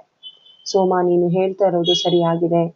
ಅವಳ ಮೇಲಿನ ಈ ಪ್ರೀತಿ ಪ್ರದರ್ಶನದಿಂದ ನನ್ನ ಹೃದಯ ಬಿರಿಯುತ್ತಿದೆ. ಸೀತಾಮಾತೆ ಬಗ್ಗೆ ಎಷ್ಟು ಪ್ರೀತಿ ಇಟ್ಕೊಂಡು ಇಲ್ಲೆಲ್ಲ ಹೆಂಗಸರು ಅವಳ ಬಗ್ಗೆ ಪಠನೆ ಮಾಡ್ತಾ ಇದ್ದಾರೆ, ಅವಳು ಚೆನ್ನಾಗಿರ್ಲಿ ಅಂತ ಪಠನೆ ಮಾಡ್ತಾ ಇದ್ದಾರೆ. ಅದಕ್ಕೋಸ್ಕರ ನನ್ನ ಹೃದಯ ಬಿರಿತಾ ಇದೆ ಅಂತ ಮೀನಾಕ್ಷಿ ಸಂತೋಷ ಪಡ್ತಾ ಇದ್ದಾಳೆ. ಇದರಿಂದ ಮಹತ್ತರವಾದ ಕಾಣಿಕೆಯನ್ನು ಅವರು ನಮಗೆ ಇನ್ನೇನು ಕಾಣಿಕೆ ಬೇಕು, ಅವ್ರು ಇನ್ನೇನು ಕಾಣಿಕೆ ಕೊಡೋದು ಬೇಡ. ಅಯೋಧ್ಯೆ ಜನರು ಈ ಸೀತಾಮಾತೆಯ ಬಗ್ಗೆ ಪ್ರಾರ್ಥನೆ ಮಾಡ್ತಾ ಇದ್ದಲ್ಲ, ಅದೇ ನನಗೆ ದೊಡ್ಡ ಕಾಣಿಕೆ ಅಂತ ಹೇಳ್ತಾ ಇದ್ದಾಳೆ. ಅವಳು ಮರಳಿ ಬಂದಾಗ, ಸೀತಾಮಾತೆ ಇಲ್ಲಿ ಮರಳಿ ಬಂದಾಗ ಒಂದು ದಿನ ಈ ಎಲ್ಲ ಮಹಿಳೆಯರಿಗೂ ಒಂದು ಕೃತಜ್ಞತೆಯನ್ನ ಹೇಳ್ತಾಳೆ ಅಂತ ಮೀನಾಕ್ಷಿ ಹೇಳ್ತಾ ಇದ್ದಾಳೆ. ಆದರೆ ಸೋಮ, ಮಾತೆಯು ನದಿಯಲ್ಲಿ ಪ್ರವೇಶಿಸಿದ ಸ್ಥಳದಲ್ಲಿಯೇ ಅವರು ಪ್ರಾರ್ಥಿಸುತ್ತಿರುವುದು ವಿಚಿತ್ರವಾಗಿದೆಯಲ್ಲವೇ ಅಂತ ಕೇಳ್ತಾ ಇದ್ದಾಳೆ. ಮಾತೆ ಎಲ್ಲಿ ಕೂತ್ಕೊಂಡು ಆಟ ಆಡಿದ್ಲೋ, ನದಿ ದೇವತೆ ಜೊತೆಗೆ ಆಟ ಆಡ್ತಾ ಇದ್ಲೋ, ಅದೇ ಜಾಗದಲ್ಲಿ ನಿಂತು ಅವರು ಪ್ರಾರ್ಥನೆ ಮಾಡ್ತಾ ಇರೋದು ಒಂಥರ ಆಶ್ಚರ್ಯ ಅಲ್ವಾ ಅಂತ ಕೇಳ್ತಾ ಇದ್ದಾಳೆ. ಸೋಮ ಅದಕ್ಕೆ ಮುಗಳ್ನಕ್ಕು ಹೇಳ್ತಾ ಇದ್ದಾಳೆ, ಇಲ್ಲವೇ ಇಲ್ಲ, ಮಾತೆಯು ಆ ದಿನ ಬರೀ ಕೇವಲ ಸರಯೂ ನದಿ ಜೊತೆ ಆಟ ಆಡ್ತಿರ್ಲಿಲ್ಲ. ಈ ಘಟನೆ ಸಂಭವಿಸುತ್ತದೆ, ಮಾತೆ ಅಲ್ಲಿ ಹೋಗೋದು ಘಟನೆ ಸಂಭವಿಸ್ತಾ ಇದೆ ಅಂತ ಅವಳಿಗೆ ನಿಶ್ಚಿತವಾಗಿ ಗೊತ್ತಿತ್ತು. ಆದ್ರಿಂದಾಗಿ ಆ ಸ್ಥಳವನ್ನ ಪವಿತ್ರಗೊಳಿಸ್ತಾ ಅಲ್ಲಿ ಆಟ ಆಡ್ತಾ ಇದ್ಲು ಅಂತ ನಾವು ಅನ್ಕೋತಾ ಇದ್ವಿ. ಅವಳು ಗೊತ್ತಿಲ್ಲದೆ ಆ ಪವಿತ್ರ ಸ್ಥಳವನ್ನ ಹೀಲ್ ಮಾಡ್ತಾ ಇದ್ಲು ಅಂತ ಹೇಳ್ತಾ ಇದ್ದಾಳೆ. ಅವಳು ದೂರದೃಷ್ಟಿಯನ್ನ ಹೊಂದಿದ್ದಳು ನಮ್ ಸೀತಾ ಮಾತೆ ಅಂತ ಹೇಳ್ತಾ ಇದ್ದಾಳೆ. ಇವರ ಪ್ರಾರ್ಥನೆಗಳು ತನ್ನನ್ನು ತಲುಪಲು ಮತ್ತು ಅಯೋಧ್ಯೆ ಈ ಮಹಿಳೆಯರು ಆಶೀರ್ವದಿಸಲು ತಾನು ತಲುಪುವುದಕ್ಕೆ ಒಂದು ಸ್ಥಳವನ್ನ ನಿರ್ಮಿಸಿ ಅಲ್ಲಿ ಒಂದು ಜಾಗವನ್ನ ಅವಳು ಮಾಡಿದ್ಲು ಸರಯೂ ನದಿನಲ್ಲಿ ಅನ್ನೋದನ್ನ ನಾನ್ ನಂಬ್ತೀನಿ ಅಂತ ಸೋಮ ಹೇಳ್ತಾ ಇದ್ದಾಳೆ. ಮುಂದೆ ಈ ಘಟನೆ ಜರುಗುತ್ತೆ ಅಂತ ಗೊತ್ತಾಗಿ ಎಲ್ಲಾ ಸ್ತ್ರೀಯರು ಬಂದು ಇದೇ ಜಾಗದಲ್ಲಿ ಬಂದು ಮಂತ್ರೋಚ್ಚಾರಣೆಯನ್ನ ಮಾಡ್ತಾರೆ, ನನ್ನ ಇದಕ್ಕೋಸ್ಕರ ಪ್ರಾರ್ಥನೆ ಮಾಡ್ತಾರೆ, ರಕ್ಷಣೆಗೋಸ್ಕರ ಪ್ರಾರ್ಥನೆ ಮಾಡ್ತಾರೆ ಅಂತ ಗೊತ್ತಾಗಿ ಸರಯೂ ನದಿಯಲ್ಲಿ ಕರೆದಿದ್ದಾಳೆ. ಅದ್ರ ಮೂಲಕ ಸೀತಾಮಾತೆ ಬಂದು, ಸೀತಾಮಾತೆ ಸರಯೂ ನದಿ ಜೊತೆ ಆಟ ಆಡ್ತಾ ಇದ್ದಾಳೆ ಅಂತ ಇವರೆಲ್ಲರೂ ಅನ್ಕೋತಾ ಇದ್ದಾರೆ. ಗೊತ್ತಿಲ್ಲದ ಹಾಗೆ ಅವಳು ಆ ಜಾಗವನ್ನ ಸ್ವಚ್ಛಗೊಳಿಸಿ ಕ್ಲೆನ್ಸ್ ಮಾಡಿದ್ದಾಳೆ ಅನ್ನೋದನ್ನ ಇಲ್ಲಿ ಸೋಮ ಹೇಳ್ತಾ ಇದ್ದಾಳೆ. ನಾವು ಅವಳ ಹತ್ತಿರ ಹೋಗ್ಬೇಕೆ, ಅವ್ರೆಲ್ಲಿ ಎಲ್ಲ ಹೆಂಗಸರೆಲ್ಲ ಪಠನೆ ಮಾಡ್ತಾ ಇದ್ರೆ ಅಲ್ಲಿ ಹೋಗ್ಬೇಕಾ ಅಂತ ನಾನು ಸೋಮಾಳನ್ನ ಕೇಳ್ದೆ. ಅವಳು ತಲೆ ಅಲ್ಲಾಡ್ಸಿದ್ಲು. ನಾವು ಅರಮನೆಯವರು, ಅವರ ಪ್ರಾರ್ಥನೆ ನಿರ್ವಿಘ್ನವಾಗಿ ಜರುಗಲಿ ಬಿಡು, ಅವ್ರ ಪ್ರಾರ್ಥನೆ ಅವ್ರು ಮಾಡ್ಕೊಳ್ಳಿ. ಅರಮನೆಯು ಈ ಸಮಯದಲ್ಲಿ ಮಹಿಳೆಯರಿಗೆ ಹೊರಗೆ ಹೋಗೋದಕ್ಕೆ ಅನುಮತಿ ನೀಡುತ್ತದೆಯೋ ಇಲ್ಲವೋ ನಮಗೆ ಗೊತ್ತಿಲ್ಲ. ಆದ್ರೆ ನಾವು ಮಿಥಿಲೆಯ ಸೇವಕಿಯಾಗಿರುವ ಕಾರಣದಿಂದಾಗಿ ಮಾತ್ರ ನಮಗೆ ದ್ವಾರದ ಮೂಲಕ ಹೊರಬರೋದಕ್ಕೆ ಅವಕಾಶ ದೊರೆತಿದೆ ಅಂತ ಹೇಳ್ತಾ ಇದ್ದಾಳೆ ಇಲ್ಲಿ ಮೀನಾಕ್ಷಿ. ಅವ್ರ ಪಾಡಿಗೆ ಅವ್ರು ಮಾಡ್ಕೊಳ್ಳಿ, ನಾವು ನೋಡ್ಕೊಂಡು ಹೋಗೋಣ ಅಂತ. ನದಿಯಲ್ಲಿ ಹಾಡುತ್ತಿರುವ ಮಹಿಳೆಯರಿಂದಾಗಿ ನನಗೆ ತುಂಬಾ ಹರ್ಷವಾಯಿತು, ಸಂತೋಷ ಆಯ್ತು. ನನಗೆ ದಣಿವಾದಾಗ, ಒಬ್ಬಳೇ ಇರುವಾಗ, ದುಃಖದಲ್ಲಿರುವಾಗ ಆ ಹಾಡಿನ ನೆನಪನ್ನ ಮಾಡ್ಕೋತಾ ಇದ್ದೆ. ಅವಾಗ ನನ್ನ ಆತ್ಮವು ಹಗುರಗೊಳ್ತಾ ಇತ್ತು. ಮಾತೆಯು ನಮ್ಮನ್ನು ಅಗಲಿ 7 ವರ್ಷಗಳು ಗತಿಸಿ ಹೋದವು. ಮತ್ತು ನನ್ನ ದೇಹವು ಹೆಚ್ಚೆಚ್ಚು ದುರ್ಬಲಗೊಳ್ಳುತ್ತಿತ್ತು. ಮಾತೆ ಬರುವವರೆಗೂ ಇನ್ನು 7 ವರ್ಷ ನಾನು ಬದುಕಬಹುದೆಂದು ವೈಯಕ್ತಿಕವಾಗಿ ನಾನು ಭಾವಿಸಿರಲಿಲ್ಲ. ಆದರೆ ನನ್ನ ಮನಸ್ಸು ಹೀಗೆ ಆಲೋಚಿಸಿದಾಗ ಅವಳು ನನ್ನನ್ನು ಮತ್ತೊಮ್ಮೆ ಭೇಟಿಯಾಗುವುದಾಗಿ ಹೇಳಿದ ಮತ್ತು ಅವಳು ಕೊನೆಯ ಶಬ್ದವನ್ನು ನಾನು ನೆನಪಿಸಿಕೊಂಡೆ. ನಾನು ಮತ್ತೊಮ್ಮೆ ನಿನ್ನನ್ನು ಭೇಟಿಯಾಗ್ತೀನಿ ಮೀನಾಕ್ಷಿ ಅಂತ ಹೇಳಿದ ಶಬ್ದವನ್ನ ಇಲ್ಲಿ ನೆನಪು ಮಾಡ್ಕೋತಾ ಇದ್ದಾಳೆ. ಕಾರಣ ಇವಳ ದೇಹ ಹೆಚ್ಚೆಚ್ಚು ಕ್ಷೀಣಿಸ್ತಾ ಇದೆ, ನಾನಿನ್ನ ಮರಣ ಹೊಂತೀನಿ ಅಂತ ಮೀನಾಕ್ಷಿಗೆ ಗೊತ್ತಾಗ್ತಾ ಇರೋದ್ರಿಂದ ಮಾತೆ ಬರ್ತಾಳೆ ಅಂತ ನೆನಪು ಮಾಡ್ಕೋತಾ ಇದ್ದಾಳೆ ಮೀನಾಕ್ಷಿ. ಬಹುಶಃ ಹಾಗೆ ನಾನು ಕಲ್ಪಿಸ್ಕೊಳ್ತಾ ಇದ್ದೆ. ಅವಳು ಮಾತಾಡಿದ ಶಬ್ದಗಳು ನಾನು ಜೋರಾಗಿ ಕೇಳಿಸಿಕೊಳ್ಳಿಲ್ಲ. ಎಲ್ಲೋ ನನ್ನ ಮನಸ್ಸೊಳಗಡೆ ನಾನು ಮಾತಾಡ್ಕೊಂಡಿದ್ದೀನಿ. ಅವಳು ಬರ್ತೀನಿ ಅನ್ಕೊಂಡಿರೋದು ಇಲ್ವೇನೋ, ಅವಳು ನೋಡಿದ್ರೆ ಅರಣ್ಯವಾಸಕ್ಕೆ ಹೋಗಿದ್ದಾಳೆ, ನನ್ನ ಹತ್ರ ಎಲ್ಲಿ ಬರೋಕ್ ಆಗುತ್ತೆ, ಬರಲ್ಲ ಅಂತ ತನ್ನ ಮನಸ್ಸಲ್ಲಿ ಅವಳು ದೃಢವಾಗಿ ಅನ್ಕೋತಾ ಇದ್ದಾಳೆ ಮೀನಾಕ್ಷಿ. ಆದರೆ ಸೋಮ ಅಲ್ಲಿ ಬಂದು ಅವಳ ಮನಸ್ಸಿನ ಮಾತನ್ನ ಇವಳು ಕೇಳ್ಕೊಂಡಿದ್ದಾಳೆ. ಮನಸ್ಸಲ್ಲಿ ಮಾತಾಡ್ಕೋತಾ ಇದ್ದಾಳೆ ಮೀನಾಕ್ಷಿ. ಅದನ್ನ ಇಲ್ಲಿ ಸೋಮ ವಿವರಿಸ್ತಾ ಇದ್ದಾಳೆ. ನನ್ನ ಈ ಕಾಳಜಿಯನ್ನು ನಾನೊಂದು ದಿನ ಸೋಮಾಳೊಂದಿಗೆ ಹಂಚ್ಕೊಂಡೆ, ಹೇಳ್ತಾ ಇದ್ದಾಳೆ. ಮಾತೆ ನನ್ನನ್ನ ಕೊನೆಯ ದಿನದಲ್ಲಿ ಭೇಟಿ ಆಗ್ತೀನಿ, ಒಂದು ದಿನ ಬಂದು ಭೇಟಿ ಆಗ್ತೀನಿ ಅಂತ ಹೇಳಿದ್ಲು ಸೋಮ ಅಂತ ಹೋಗಿ ಸೋಮನ ಹತ್ರ ಹೇಳ್ಕೊತಾ ಇದ್ದಾಳೆ ಮೀನಾಕ್ಷಿ. ನೀನು ಈಗೇನ್ ಅನ್ಕೋತಾ ಇದೀಯ, ಕಲ್ಪನೆ ಅವಳು ಬರಲ್ಲ ಅಂತ ನೀನ್ ಅನ್ಕೋತಾ ಇದೀಯಾ, ಏಕೆಂದ್ರೆ ಆ ಮಾತುಗಳು ನೀನ್ ಕೇಳಿಸ್ಕೊಂಡಿದೀಯಾ, ಅವಳು ಮನ್ಸಲ್ಲಿ ಮಾತಾಡಿದ್ದನ್ನ ನೀನ್ ಕೇಳ್ಕೊಂಡಿದ್ಯಾ. ಹೌದು, ಅವಳು ನಿನ್ ಕಾಣೋದಕ್ಕೆ ಕೊನೆಯ ಗಳಿಗೆನಲ್ಲಿ ಅವಳು ಬಂದೇ ಬರ್ತಾಳೆ. ನೀನ್ ಕೇಳಿಸ್ಕೊಂಡಿರೋದು ಸರಿಯಾಗೇ ಇದೆ, ಅದ ಹಾಗೆ ತೀರತ್ತೆ, ಅವಳು ನಿನ್ನ ಹತ್ರ ಬಂದು ಮಾತಾಡಿಯೇ ಮಾತಾಡ್ತಾಳೆ ಅಂತ ಹೇಳ್ತಾ ಇದ್ದಾಳೆ. ಅದನ್ನ ಬದಲಾಯಿಸೋದಕ್ಕೆ ಯಾರ ಕೈಲೂ ಸಾಧ್ಯ ಇಲ್ಲ. ಸೀತಾಮಾತೆ ಬಂದೇ ಬರ್ತಾಳೆ, ನಿನ್ನನ್ನ ಕೊನೆಗಾಲದಲ್ಲಿ ನೋಡ್ತಾಳೆ ಅಂತ ಭರವಸೆ ಕೊಡ್ತಾ ಇದ್ದಾಳೆ ಸೋಮ. ನನ್ನ ಮನಸ್ಸಿಗೆ ಅವಳು ಮಾತನಾಡ್ತಾ ಇರುವುದು ನಿಜವಾಗ್ಲಿ ನೀನ್ ಕೇಳ್ಕೊಂಡಿಯಾ ಅಂತ ಕೇಳ್ತಾ ಇದ್ದಾಳೆ. ಮನಸ್ಸೊಳಗೆ ಅವಳು ಮಾತಾಡ್ತಾ ಇರೋದು. ಅಂದ್ರೆ ಸೋಮ ಹೇಳ್ತಾ ಇದ್ದಾಳೆ, ನನ್ನ ಮನಸ್ಸಿನೊಳಗೆ ಮಾತಾಡ್ತಾ ಇರೋದು ನೀನು ಕೇಳಿಸಿಕೊಂಡಿಯಾ ಅಂತ ನಾನು ದಿಗಿಲುಗೊಂಡು ಕೇಳಿದೆ. ಸೋಮ ಬೇರೆಡೆಗೆ ನೋಡಿದ್ಲು. ಅಂದ್ರೆ ನನ್ನ ಮನಸ್ಸೊಳಗಡೆ ಅವಳು ಈಗ ಹೇಳ್ಕೊತಾ ಇದ್ದಾಳೆ, ಸೀತಾ ಮಾತೆ ಬರ್ತಾಳೆ ಅನ್ನೋದನ್ನ ಮನ್ಸಲ್ಲಿ ಅನ್ಕೋತಾ ಇದ್ರೆ ಸೋಮಂಗೆ ಎಲ್ಲ ಗೊತ್ತಾಗಿ ಅವಳು ದಿಗ್ಲುಗೊಂಡಂತೆ ಸೋಮಳ ಕಡೆ ನೋಡ್ತಾ ಇದ್ದಾಳೆ. ಸೋಮ ಬೇರೆ ಕಡೆ ನೋಡ್ತಾ ಹೇಳ್ತಾ ಇದ್ದಾಳೆ. ಇದರಿಂದ ಅವಳು ನನ್ನ ನೆಮ್ಮದಿಗಾಗಿ ಹೇಳ್ತಾ ಇದ್ದಾಳೋ ಅಥವಾ ನಿಜವಾಗಿಯೂ ಧ್ವನಿ ಕೇಳಿಸಿಕೊಂಡಿದ್ದಾಳೋ ಎಂಬುದು ನನಗೆ ಗೊತ್ತಾಗ್ಲಿಲ್ಲ. ನನ್ನ ನೆಮ್ಮದಿಗೆ ಹೇಳ್ತಾ ಇದ್ದಾಳೆ ಸೀತಾಮಾತೆ ಬರ್ತಾಳೆ ಅಂತ ಹೇಳ್ತಾ ಇದ್ದಾಳೆ ಸೋಮ ಅನ್ಕೊಂಡೆ. ಆದ್ರೆ ನಿಶ್ಚಯವಾಗಿ ಅವಳೆ ಬಂದೇ ಬರ್ತಾಳೆ, ನಿನ್ನನ್ನ ನೋಡ್ತಾಳೆ, ನಿನಗೆ ದರ್ಶನ ಕೊಡ್ತಾಳೆ ಮಾತೆ ಅಂತ ನಿಶ್ಚಯವಾಗಿ ಇಲ್ಲಿ ಸೋಮ ಹೇಳ್ತಾ ಇದ್ದಾಳೆ. ಮೀನಾಕ್ಷಿ ಇನ್ನೊಂದು ದಿನ ಹೇಳ್ತಾ ಇದ್ದಾಳೆ, ಮೀನಾಕ್ಷಿ ನೀನ್ ನದಿಗೆ ಹೋಗ್ಬಾ, ಮಾತೆಯು ನಮ್ಮನ್ನು ಕರೆದುಕೊಂಡು ಹೋಗಿದ್ದ ಸ್ಥಳಕ್ಕೆ ಹೋಗು. ಏನು ಸರಯೂ ನದಿಗೆ ಹೋಗಿದ್ಲು ಮತ್ತೆ ಮಂತ್ರೋಚ್ಚಾರಣೆಯನ್ನ ಮಾಡ್ತಾ ಇದ್ರು ಆ ಹೆಣ್ಮಕ್ಳು, ಆ ನದಿ ಹತ್ರ ನೀನ್ ಮತ್ತೊಂದ್ ಸಾರಿ ಹೋಗ್ಬಿಟ್ ಬಾ ಅಂತ ಹೇಳ್ತಾ ಇದ್ದಾಳೆ. ಅಲ್ಲಿ ನಿನಗೆ ಉತ್ತರ ನೀನು ಕಂಡುಕೊಳ್ಳುವೆ. ಸೀತಾಮಾತೆ ಬರ್ತಾಳೆ ಅನ್ನೋದನ್ನ ಇಲ್ಲಿ ಸೋಮ ಹೇಳ್ತಾ ಇದ್ದಾಳೆ. ಕೆಲವು ದಿನಗಳ ಹಿಂದೆ ಅರಮನೆಯಿಂದ ಹೊರಗೆ ಬರೋದಕ್ಕೆ ನನಗೆ ಸಾಧ್ಯ ಆಯ್ತು. ಕೊನೆಗೂ ಬೆಳಗಿನ ಜಾವ ಒಬ್ಬಳೇ ಹೋಗೋದಕ್ಕೆ ಧೈರ್ಯ ಮಾಡಿದೆ. ಸೇವಕಿಯರೊಂದಿಗೆ ಮಾತೆಯು ನಿಂತಿದ್ದ ಆ ಸ್ಥಳದಲ್ಲಿ ಈಗ ಅಯೋಧ್ಯೆಯ ಮಹಿಳೆಯರು ಬಂದು ಮಾತೆಗೆ ಪ್ರಾರ್ಥಿಸುತ್ತಾ ಹಾಡುತ್ತಿರುವ ಸ್ಥಳದಲ್ಲಿ ನಾನು ನಿಂತುಕೊಂಡೆ. ಆ ಸ್ಥಳವು ಈಗ ಪವಿತ್ರಗೊಂಡಿದೆ. ನಾನು ನನ್ನ ಪಾದರಕ್ಷೆಗಳನ್ನ ಕಳಚಿ ನದಿಗೆ ಇಳಿದೆ. ಮಿಥಿಲೆಯ ನಿರಾತಂಕವಾದ ಆ ದಿನಗಳನ್ನು ಮತ್ತೆ ಮರಳಿ ತರಲು ಸಾಧ್ಯವಾದರೆ ಹೀಗೆ ನನ್ನಷ್ಟಕ್ಕೆ ನಾನೇ ಆಲೋಚಿಸಿದೆ. ನೋಡಿ, ಮಿಥಿಲೆನಲ್ಲಿ ನಾನು ನಿರಾತಂಕವಾಗಿ ಹೇಗೆ ಓಡಾಡ್ತಾ ಇದ್ನೋ ಆ ಸಂತೋಷ ಹೀಗೆ ಮರಳಿ ಬಂದ್ರೆ ಎಷ್ಟು ಚೆನ್ನಾಗಿರತ್ತೆ ಅಂತ ನದಿ ದೇವತೆ ಮುಂದೆ ಮಾತಾಡ್ತಾ ಇದ್ದಾಳೆ. ಆದರೆ ಎಲ್ಲಾ ವರ್ಷಗಳು ಅನುಪಸ್ಥಿತಿಯ ಭಾರವು ನನ್ನ ಮೇಲೆ ಬಂದು ನನಗೆ ಕಣ್ಣೀರು ತಡೆಯೋದಕ್ಕಾಗ್ಲಿಲ್ಲ. ಮಿಥಿಲೆಯನ್ನೆಲ್ಲ ನೆನ್ಪು ಮಾಡ್ಕೊಂಡು ಅಳ್ತಾ ಇದ್ದಾಳೆ. ನನ್ನ ಮೊಣಕಾಲುಗಳ ಮೇಲೆ ಕುಳಿತುಕೊಂಡೆ. ನೀರು ನನ್ನ ಸುತ್ತಲೂ ಆವರಿಸಿತು. ಸೂರ್ಯ ಕಿರಣಗಳು ಹರಡಿದವು. ಮಹಿಳೆಯರು ಈಗ ಮಂತ್ರೋಚ್ಚಾರಣೆಯನ್ನ ಮಾಡ್ಕೊಂಡು ಹೋಗ್ತಿದ್ರು, ಎಲ್ಲರೂ ಹೋಗ್ತಾ ಇದ್ರು. ಈಗ ನೀರಿನಲ್ಲಿ ನಾನೊಬ್ಬಳೇ ಇದ್ದೇನೆ. ಇದರಿಂದ ಕಣ್ಣೀರಿನೊಂದಿಗೆ ನನ್ನ ಮುಖವು ತೊಳೆದುಕೊಳ್ಳುವುದು ಸಾಧ್ಯವಾಯಿತು. ನಾನು ಮೌನವಾಗಿ ರೋಧಿಸಿದೆ, ಮಾತೆ, ನಿನಗಾಗಿ ನಾನು ದಾರಿ ಕಾಯಲು ಪ್ರಯತ್ನಿಸುತ್ತಿದ್ದೇನೆ. ಆದರೆ ನನ್ನ ದೇಹವು ಸಹಕರಿಸುತ್ತಿಲ್ಲ. ನೀನು ಮರಳಿ ಬರುವವರೆಗೆ ಜೀವಿಸುವುದು ನನಗೆ ಸಾಧ್ಯವಾಗುತ್ತಿಲ್ಲ. ಮಾತೆ, ನನ್ನನ್ನು ಕ್ಷಮಿಸು. ನಿನಗಿಲ್ಲಿ ಸ್ವಾಗತ ಕೋರಲು ನಾನಿರುವುದಿಲ್ಲ ಅಂತ ನಾನು ಶಬ್ದಗಳನ್ನ ಉಚ್ಚರಿಸುತ್ತಿದ್ದಂತೆ ನನ್ನ ಮೈ ಮೇಲೆ ಒಂದು ತಂಗಾಳಿ ತೀಡಿದಂತಾಯಿತು. ಬಹುತೇಕ ಅಸ್ಪಷ್ಟವಾದ ಮೃದು ಮಧುರವಾದ ಪ್ರಶಾಂತ ಧ್ವನಿಯನ್ನ ನಾನು ಕೇಳಿದೆ. ನೀನು ನನ್ನನ್ನು ಇನ್ನೊಮ್ಮೆ ನೋಡುವೆ ಎಂದು ನಾನು ನಿನಗೆ ವಾಗ್ದಾನ ಮಾಡಿರಲಿಲ್ಲವೇ? ಈ ಧ್ವನಿಯು ನನ್ನೊಂದಿಗೆ ಬರುತ್ತಿತ್ತೋ ಅಥವಾ ಹೊರಗಿನಿಂದ ಬರುತ್ತಿತ್ತೋ ಎಂಬುದನ್ನು ನಾನು ಕೇಳೋದಕ್ಕೆ ಸಾಧ್ಯ ಆಗಲಿಲ್ಲ. ಆದರೆ ಏನೋ ಒಂದು ನನ್ನನ್ನು ತಿರುಗಿ ನೋಡುವಂತೆ ಮಾಡಿತು. ನಾನು ಮೂಕ ವಿಸ್ಮಿತಳಾದೆ. ನನ್ನ ಕಣ್ಣೀರು ನಿಂತು ಹೋಗಿ ನಾನು ಶುದ್ಧ ಸಂತೋಷ ನನ್ನ ಹೃದಯವನ್ನ ಪ್ರವೇಶಿಸಿತು. ಅಲ್ಲಿ ನದಿಯಂಚಿನಲ್ಲಿ ಮಾತೆ ನಿಂತಿರುವುದನ್ನ ನಾನು ನೋಡಿದೆ. ಮೀನಾಕ್ಷಿ, ಈಗ ನನ್ನನ್ನು ಮನೆಗೆ ಸ್ವಾಗತಿಸು, ಅವಳು ಹೇಳಿದಳು. ಯಾರು? ಸೀತಾಮಾತೆ ನನ್ನನ್ನ ಮನೆಗೆ ಕರ್ಕೊಂಡು ಹೋಗು ಅಂತ ಹೇಳ್ತಾ ಇದ್ದಾಳೆ. ಮಾತೆ, ನೀನು ಮರಳಿ ಬಂದೆಯಾ? ನೋಡಿ, ಸೀತಾಮಾತೆ ದರ್ಶನ ಮತ್ತೆ ಕೊಡ್ತಾ ಇದ್ದಾಳೆ ಮೀನಾಕ್ಷಿಗೆ.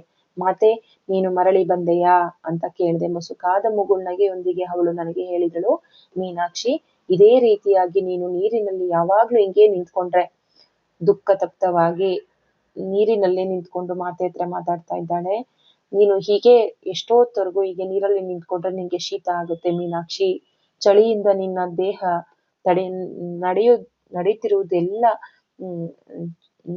ಚಳಿಯಿಂದ ನಡುಗ್ತಾ ಇದೆಯಾ? ಇದೆಲ್ಲ ನಡೀತಾ ಇರೋದನ್ನ ನಾನು ಗಮನಿಸ್ತಾ ಇದ್ದೀನಿ. ಆಗಿಂದಲೂ ನೀನ್ ನೀರಲ್ಲೇ ನಿಂತಿದ್ಯಾ?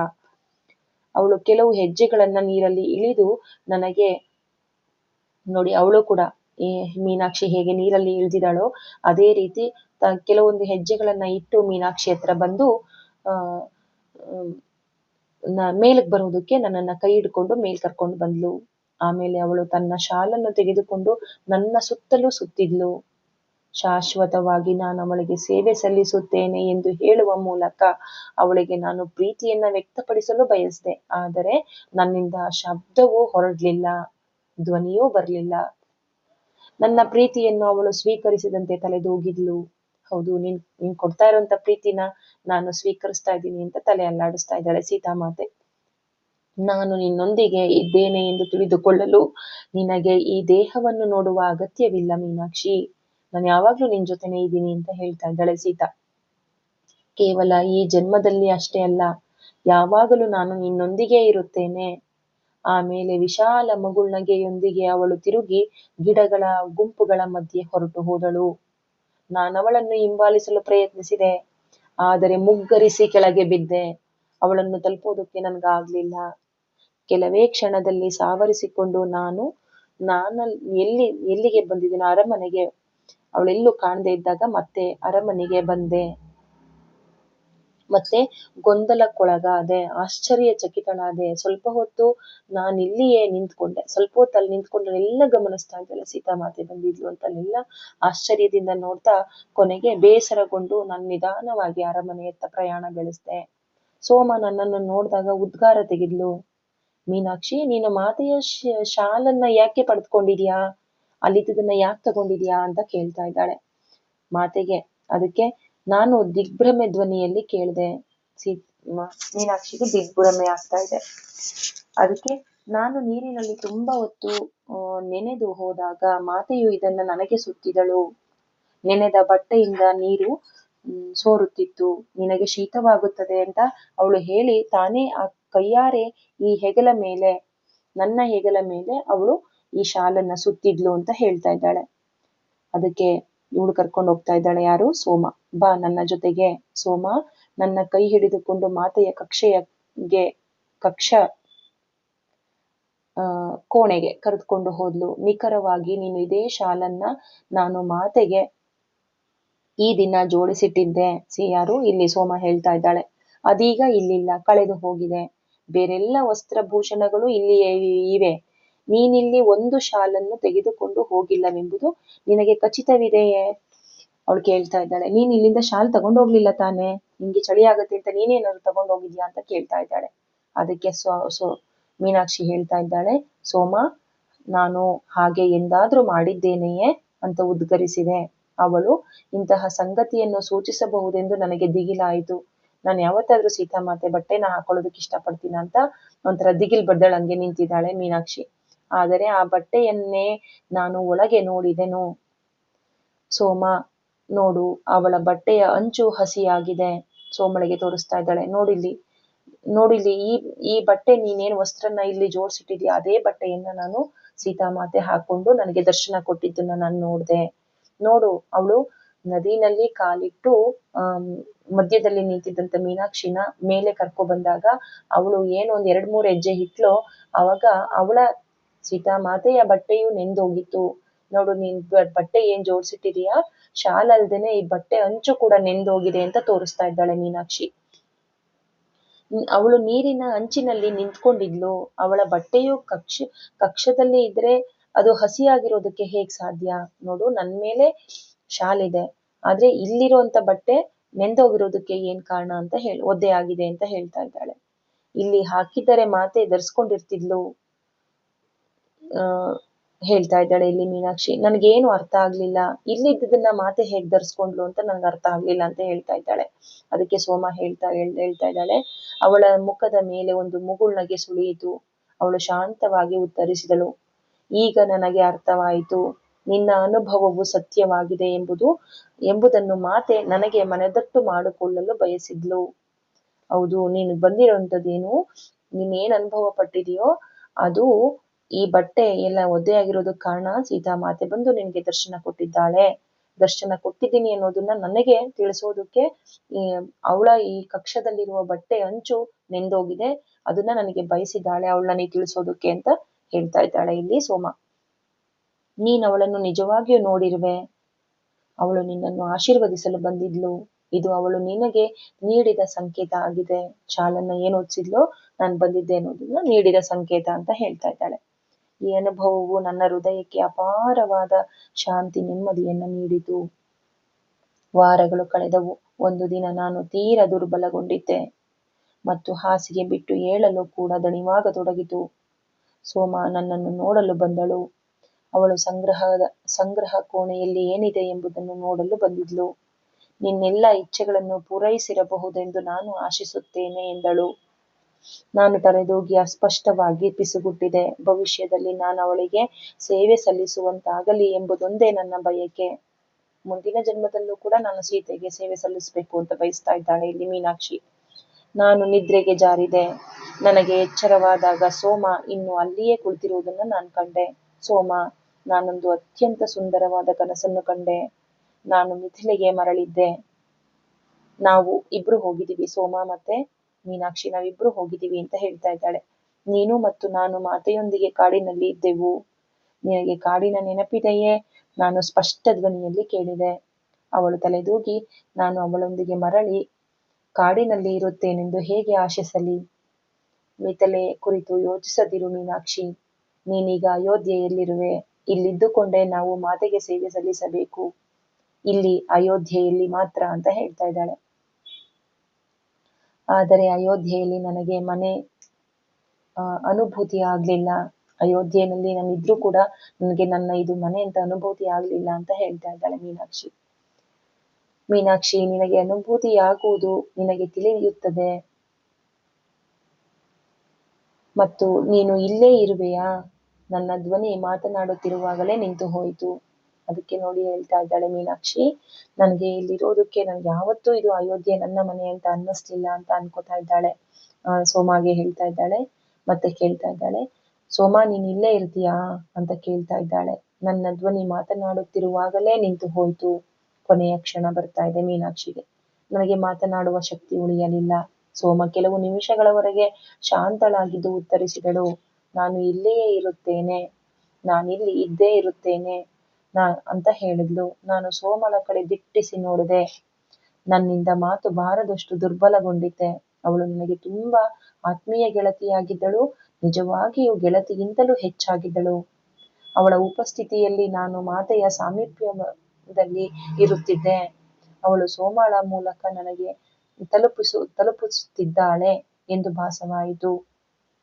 ಮಾತನಾಡಲು ಶಕ್ತಿಯನ್ನ ಒಗ್ಗೂಡಿಸಿಕೊಂಡು ನಾನು ಅವಳನ್ನ ಕೇಳಿದೆ, ಅಂದು ಮುಂಜಾನೆ ಮಾತೆಯು ನದಿ ಹತ್ತಿರ ಏಕೆ ಬಂದಿದ್ದಳು ಎಂದು ಕೇಳಿದೆ. ಸೋಮ ದೃಷ್ಟಿಯನ್ನಿಟ್ಟು ದೂರದ ದೃಷ್ಟಿಯಲ್ಲಿಟ್ಟು ತಲೆ ಆಡಿಸಿದ್ಲು. ಅದು ಪ್ರೀತಿ ಪೂರ್ವಕವಾಗಿತ್ತು. ಅದು ಸ್ವಯಂ ಪ್ರೀತಿಯೇ ಆಗಿತ್ತು. ಆದರೆ ಪ್ರೀತಿಯೇ ಎಲ್ಲರಿಗೂ ಹರಡುತ್ತದೆ. ಯಾರಿಗೂ ಅವಳು ಭೇದ ಭಾವ ಮಾಡುವುದಿಲ್ಲ. ಯಾರು ಪ್ರೀತಿಸ್ತಾರೋ ಅವರೆಲ್ಲರಲ್ಲೂ ಸೀತಾಮಾತೆ ಇರ್ತಾಳೆ ಅಂತ ಹೇಳ್ತಾ ಇದ್ದಾಳೆ. ನಾವೆಲ್ಲರೂ ಅವಳ ಮಕ್ಕಳೇ ಆಗಿದ್ದೇವೆ, ಸೀತಾಮಾತೆಯ ಮಕ್ಕಳೇ ಆಗಿದ್ದೇವೆ ಅಂತ ಸೋಮ ಹೇಳ್ತಾ ಇದ್ದಾಳೆ. ಆಮೇಲೆ ಅವಳು ನನ್ನೆಡೆ ಮೃದುವಾಗಿ ತಿರುಗಿ ಹೇಳಿದ್ಲು, ದಿವ್ಯ ಲೋಕದಲ್ಲಿ ಹರಡುವ ಆ ಪ್ರೀತಿಯನ್ನು ಭೂಮಿಯ ಮೇಲೆ ಜಾಗೃತಗೊಳಿಸುವುದಕ್ಕಾಗಿ ಮಾತೆ ಜನ್ಮ ಪಡೆದುಕೊಂಡಿದ್ದಾಳೆ. ಈ ಪ್ರೀತಿಯನ್ನು ಜಾಗೃತಗೊಳಿಸುವುದೇ ಮಾತೆಯ ಜನ್ಮದ ಉದ್ದೇಶವಾಗಿದೆ ಮತ್ತು ತನ್ನ ಜೀವನದ ಅನುಕ್ಷಣವೂ ಅವಳು ಇದನ್ನೇ ಮಾಡುತ್ತಾಳೆ ಅಂತ ಹೇಳ್ತಾ ಇದ್ದೆ. ಮೀನಾಕ್ಷಿಗೆ ಅವಳು ಏನ್ ಹೇಳ್ತಾ ಇದ್ದಾಳೆ ಅಂತ ಅರ್ಥ ಆಗ್ತಾ ಇಲ್ಲ. ದಿವ್ಯ ಲೋಕಗಳ ಕುರಿತು ನನಗೇನು ತಿಳಿದಿಲ್ಲ ಸೋಮ. ಆಗ ನಾನು ಮಾತೆಯ ಅಯೋಧ್ಯೆಯಿಂದ ಬೀಳ್ಕೊಡುವಾಗ ಹೇಳಿದ ಮಾತುಗಳನ್ನು ನೆನಪಿಸಿಕೊಂಡೆ. ನೀನು ನನ್ನನ್ನು ಮತ್ತೊಮ್ಮೆ ನೋಡುವೆ ಎಂದು ಅವಳು ಹೇಳಿದ್ದಳು. ನಾನು ಮಾತು ಕೊಟ್ಟಿರುವ ಕಾರಣದಿಂದ ಮಾತೆಯು ಮತ್ತೊಮ್ಮೆ ಬರುವವಳೆಂದು ನಿನಗೀಗ ಅರ್ಥವಾಯಿತಲ್ಲವಾ? ನನ್ನ ಬದುಕಿನ ಭಾರಗಳೆಲ್ಲ ಹಗುರಗೊಂಡಂತೆ ನನ್ನಿಂದ ಒಂದು ದೀರ್ಘ ನಿಟ್ಟುಸಿರು ಬಂತು. ಇನ್ನು ನಾನು ಮಾತೆಗಾಗಿ ದಾರಿ ಕಾಯಬೇಕಾಗಿಲ್ಲ. ಅವಳು ನನಗೆ ಮತ್ತೊಮ್ಮೆ ನೋಡಿ ದರ್ಶನ ಕೊಟ್ಟಿದ್ದಾಳೆ ಅಂತ ಹೇಳ್ತಾ ಇದ್ದಾಳೆ. ಕೊನೆಯ ದಿನ ಬಂತು, ನಾನಿನ್ನ ಮಾತೆಗಾಗಿ ಕಾಯೋದು ಬೇಕಾಗಿಲ್ಲ ಅಂತ. ಅವಳನ್ನ ಸ್ವಾಗತಿಸಲು ಮತ್ತೆ ಪುನಃ ಅಯೋಧ್ಯೆಗೆ ಬಂದಾಗ ಸೀತಾಮಾತೆಯನ್ನ ಸ್ವಾಗತ ಮಾಡೋದಕ್ಕೆ ಸೋಮ ಇಲ್ಲಿರ್ತಾಳೆ. ಸೋಮ ಮನೆಯ ಕೆಲಸಗಳಲ್ಲಿ ಗೌರವಾದರಗಳನ್ನ ಸಂಪಾದಿಸಿಕೊಂಡಿದ್ದಾಳೆಂಬುದು ಕಳೆದ ಕೆಲವು ವರ್ಷಗಳಿಂದ ನಾನು ನೋಡಿದ್ದೇನೆ. ಎಲ್ಲ ಸೇವಕರು ಅವಳಲ್ಲಿ ಬಂದು ಮಾರ್ಗದರ್ಶನ ಮತ್ತು ಉಪದೇಶಗಳನ್ನು ಪಡೆದುಕೊಳ್ಳುತ್ತಿದ್ದಾರೆ. ಸೋಮ ಎಲ್ಲರಿಗೂ ಬೇಕಾದಂತ ಒಳ್ಳೆ ಸೇವಕಿಯಾಗಿದ್ದಾಳೆ ಅನ್ನೋದನ್ನ ಇಲ್ಲಿ ಹೇಳ್ತಾ ಇದ್ದಾಳೆ. ಮಹಾರಾಣಿಯರು ಕೂಡ ಅವಳ ಮೇಲೆ ಅವಲಂಬಿತವಾಗಿದ್ದಾರೆ. ಅವಳು ಎಂದೂ ಒಂಟಿಯಾಗಿಲ್ಲ. ಅವರೆಲ್ಲರೂ ಇವಳ ಜೊತೆಗಿದ್ದಾರೆ, ಸೋಮನ ಚೆನ್ನಾಗಿ ನೋಡ್ಕೋತಾರೆ ಅಂತ ಕೊನೆಯ ಕ್ಷಣದಲ್ಲಿ ಮಾತಾಡ್ಕೋತಾ ಇದ್ದಾಳೆ ಮೀನಾಕ್ಷಿ. ಅಯೋಧ್ಯೆಯ ಮನೆಯ ಕೆಲಸಗಳಲ್ಲಿ ನಾವೆಲ್ಲರೂ ಒಂದು ಎಂಬುದನ್ನು ನನಗೆಂದೂ ಬರಲಿಲ್ಲ. ಅಯೋಧ್ಯೆ ಏನ್ ಕೆಲಸ ಮಾಡಿದ್ರು ಅದು ನನ್ನ ಕೆಲಸ ಅಂತ ನನಗೆಂದೂ ಅನ್ನಿಸ್ಲಿಲ್ಲ. ಆದ್ರೆ ಸೋಮ ಮಾತ್ರ ಅಯೋಧ್ಯೆಗೆ ಒಂದು ಭಾಗ ಆಗಿರುವಷ್ಟರ ಮಟ್ಟಿಗೆ ಇಲ್ಲಿಗೆ ಹೊಂದ್ಕೊಂಡ್ಬಿಟ್ಟಿದ್ದಾಳೆ, ಪ್ರೀತಿಯಿಂದ ಇದ್ದಾಳೆ ಅನ್ನೋದನ್ನ ಹೇಳ್ತಾ ಇದ್ದಾಳೆ. ನಾನೊಬ್ಬಳೇ ವಿದೇಹದ ಗುರುತನ್ನ ಕಾಪಾಡಿಕೊಂಡಿದ್ದೆ. ಆದಾಗ್ಯೂ ಅವಳನ್ನು ಬಿಟ್ಟು ಹೋಗೋದಕ್ಕೆ ನನಗೆ ಕಠಿಣ ಆಯ್ತು. ಅವಳನ್ನ ಬಿಟ್ಟು ನಾನು ಹೊರಡೋದಕ್ಕೆ ನನಗೆ ತುಂಬಾ ಕಷ್ಟ ಆಯ್ತು ಅಂತ ಹೇಳ್ತಾ ಇದ್ದಾಳೆ. ನಮ್ಮ ಮಧ್ಯೆ ಅಷ್ಟೊಂದು ಗಾಢ ಸಂಬಂಧ ಬೆಳೆದಿತ್ತು. ಸೋಮ, ನೀನು ಮಾತೆಗಾಗಿ ದಾರಿ ಕಾಯುವೆ. ಮಾತನಾಡುತ್ತಿರುವಾಗಲೇ ನನ್ನ ಮಾತುಗಳು ನಿಂತು ಹೋದವು. ಕೊನೆಯ ಮಾತನ್ನ ಹೇಳ್ತಾ ಇದ್ದಾಳೆ. ನೀನು ಮಾತೆಗಾಗಿ ದಾರಿ ಕಾಯುವೆ ಅನ್ನೋದನ್ನ ಹೇಳ್ತಾ ಅವಳ ಕೊನೆಯ ಮಾತು ನಿಂತೋಗಿದ್ದಾವೆ. ಮೀನಾಕ್ಷಿ, ನಾನೆಂದು ದಾರಿ ಕಾಯುವುದಿಲ್ಲ ಕೊನೆಗೆ ಹೇಳ್ತಾ ಇದ್ದಾಳೆ. ಅವಳ ಮಾತು ನಿಂತೋಗ್ಬಿಟ್ಟಿದೆ. ಕೊನೆಯ ಕ್ಷಣದಲ್ಲಿರುವಂತ ಮೀನಾಕ್ಷಿಗೆ ಅವಳು ಬರ್ತಾ ಇದ್ದಾಳೆ ಅನ್ನೋದನ್ನ ನಾನು ಯಾವತ್ತೂ ಕಾಯಲ್ಲ. ಏಕೆಂದ್ರೆ ಮಾತೆ ನನ್ನೆಂದು ಬಿಟ್ಟು ಹೋಗಿಲ್ಲ. ಸೋಮ ನನ್ನ ಕಣ್ಣುಗಳಲ್ಲಿ ದಿಟ್ಟಿಸಿ ನೋಡುತ್ತಾ ಮೃದುವಾಗಿ ಹೇಳಿದ್ಲು, ಮಾತೆ ಅವಳು ಬರ್ತಾಳೆ ಅಂತ ಕಾಯೋದಿಲ್ಲ. ಮಾತೆ ಯಾವಾಗ್ಲೂ ಸದಾ ಇಲ್ಲೇ ಇದ್ದಾಳೆ, ನನ್ ಜೊತೆನೆ ಇದ್ದಾಳೆ ಅಂತ ಹೇಳ್ತಾ ಇದ್ದಾಳೆ. ನಾನು ಮುಗುಳ್ನಕ್ಕೆ. ಸೋಮ, ನಮ್ಮೆಲ್ಲರಿಗಿಂತ ನೀನು ಭಿನ್ನವಾಗಿದ್ದೀಯಾ, ನೀನೊಂದು ರಹಸ್ಯ ಅಂತ ಹೇಳ್ತಾ ಇದ್ದಾಳೆ. ಅದನ್ನೇ ಹೇಳ್ತಾ ಇದ್ದಾಳೆ ನೋಡಿ ಇಲ್ಲಿ. ಮುಗುಳ್ನತ್ತ ಸೋಮ, ನಮ್ಮೆಲ್ಲರಿಗಿಂತ ನೀನು ಭಿನ್ನವಾಗಿದ್ದೀಯಾ ಮತ್ತು ರಹಸ್ಯವಾಗಿದ್ದೀಯಾ ಅಂತ ಹೇಳ್ತಾ ಇದ್ದಾಳೆ. ಅವಳ ಆಳವನ್ನ ತಿಳಿದುಕೊಳ್ಳೋದಕ್ಕೆ, ಸೋಮಳ ಆಳವನ್ನ ತಿಳಿದುಕೊಳ್ಳೋದಕ್ಕೆ ನನಗೆಂದೂ ಸಾಧ್ಯ ಆಗ್ಲಿಲ್ಲ. ಆದರೆ ಅವಳ ಮಾತುಗಳು ನನಗೆ ನೆಮ್ಮದಿ ನೀಡುತ್ತಿದ್ದವು ಮತ್ತು ಈ ಜಗತ್ತಿನಿಂದ ನಾನು ಕಣ್ಣು ಮುಚ್ಚುವ ಮೊದಲು ಆ ಮಾತುಗಳೇ ನನಗೆ ಕೊನೆಯ ಮಾತುಗಳಾದವು. ನೋಡಿ ಹೇಳ್ತಾ ಇದ್ದಾಳೆ, ನನ್ನ ಕೊನೆಯ ಮಾತು ಯಾವುದು ಅಂತ ಅಂದ್ರೆ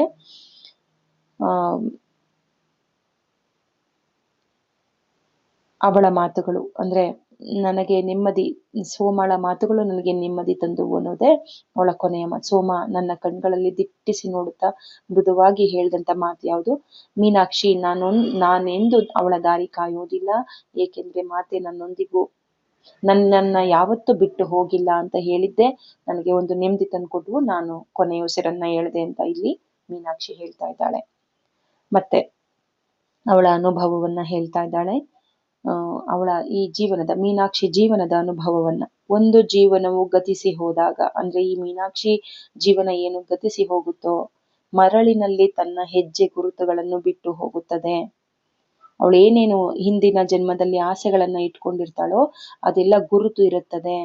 ಅದು ತನ್ನ ಅಳಿಸಲಾಗದ ಮತ್ತು ನಾಶ ಹೊಂದದ ಸ್ಮೃತಿಗಳೊಂದಿಗೆ ಇದ್ದು ಇನ್ನೊಂದು ಜೀವನಕ್ಕೆ ಜನ್ಮ ತಾಳುತ್ತದೆ. ಯಾವಾಗ ಕೆಲವೊಂದು ಆಸೆಗಳನ್ನ ಇಟ್ಕೊಂಡಿರ್ತಾರೋ ಆಗ ಮತ್ತೊಂದು ಜನ್ಮ ಅನ್ನೋದು ನಮ್ಗೆ ಬರುತ್ತೆ. ಸಾಯೋ ಮುಂಚೆ ನಾವು ಯಾವ್ದಾದ್ರು ಒಂದು ಆಸೆಯನ್ನ ಇಟ್ಕೊಂಡಿದ್ರೆ ಅದು ಮತ್ತೊಂದು ಜೀವನವನ್ನ ತೆಗೆದುಕೊಳ್ಳೋದಕ್ಕೆ ಸಹಾಯ ಆಗುತ್ತೆ, ಮತ್ತೊಂದು ಜನ್ಮವನ್ನ ಪಡಿತೀವಿ ಅನ್ನೋದನ್ನ ಇಲ್ಲಿ ಹೇಳ್ತಾ ಇದ್ದಾಳೆ. ಆ ಸ್ಮೃತಿಗಳು, ನೆನಪುಗಳು ಆತ್ಮನ ಸಂಪೂರ್ಣ ಜಾಗೃತಗೊಂಡು ಆ ಪಯಣದಲ್ಲಿ ಸಹಾಯ ಮಾಡಲು ಕರೆ ನೀಡುವವರೆಗೂ ಸಂಚಯಗೊಂಡು ಹಲವು ಪದರುಗಳಲ್ಲಿ ಮಡಕೆಯಾಗಿ ಸುಮ್ಮನೆ ಮನಸ್ಸಿನ ಸಾಗರದ ತಳದಲ್ಲಿ ಮುಳುಗಿದ್ದುಕೊಂಡು ಅಲ್ಲಿಯೇ ವಿಶ್ರಮಿಸುತ್ತಿರುತ್ತದೆ. ಯಾವಾಗ ಆತ್ಮ ಮತ್ತೆ ಇನ್ನೊಂದು ಜನ್ಮ ತಾಳುತ್ತೋ ಆ ಮಡಕೆಯಾಗಿ ಕುಳಿತಿರುವಂತ ಆ ಸ್ಮೃತಿ, ಆ ನೆನಪು ಏನಿದೆ ಮತ್ತೆ ಆತ್ಮನ ಸುತ್ತಲೂ ಜಾಗೃತಗೊಳ್ಳುತ್ತೆ ಅಂತ ಹೇಳ್ತಾ ಇದ್ದಾಳೆ. ಯಾಕೆ ಇದನ್ನ ಹೇಳ್ತಾ ಇದ್ದಾಳೆ ಅಂದ್ರೆ, ಇವಳ ಆಸೆ ಏನಿತ್ತು, ಸೀತಾ ಮಾತಾಡಿಗೆ ಇನ್ನೂ ಮುಂದೆ ನಾನು ಸೇವೆ ಸಲ್ಲಿಸ್ಬೇಕು ಅನ್ನೋ ಆಸೆ, ಮತ್ತೆ ಅವಳು ಹಿಂದಿನ ಮೀನಾಕ್ಷಿ ಆಗಿದ್ದಾಗ ಮದುವೆ ಆಗ್ಬೇಕು ಅನ್ನೋ ಆಸೆ, ಇದೆಲ್ಲವೂ ಆ ಆಸೆಗಳು ಒಂದು ಕುಡುಕೆ ಆಗಿರತ್ತೆ. ಮತ್ತೊಂದು ಜನ್ಮವನ್ನ ತೆಗೆದುಕೊಂಡಾಗ ಆ ಆಸೆ ಅನ್ನೋದು ಆ ಆತ್ಮಕ್ಕೆ ಜೊತೆಯಾಗತ್ತೆ ಅನ್ನೋದನ್ನ ಹೇಳ್ತಾ ಇದ್ದಾಳೆ. ನೆಕ್ಸ್ಟ್ ಎರಡನೆಯ ಭಾಗ, ಅಯೋಧ್ಯೆಯಲ್ಲಿ ಎರಡನೆಯ ಭಾಗವನ್ನ ಈಗ ಮೀನಾಕ್ಷಿ ಕೊನೆ ಉಸಿರು ಎಳೆದಿದ್ದಾಳೆ. ಮತ್ತೆ ಅದರ ಭಾಗವನ್ನ ಯಾರು ಹೇಳ್ತಾರೆ ಅನ್ನೋದು ನಿಮ್ಮ ಪ್ರಶ್ನೆ ಆಗಿರುತ್ತೆ. ಅನಸೂಯಳಾಗಿ ಬರ್ತಾ ಇದ್ದಾಳೆ ಮೀನಾಕ್ಷಿ ಮತ್ತೊಂದು ಜನ್ಮದಲ್ಲಿ. ಆ ಕಥೆಯನ್ನ ಮುಂದಿನ ಸಂಚಿಕೆಯಲ್ಲಿ ನೋಡ್ಕೊಳ್ಳೋಣ. ನಮಸ್ತೆ.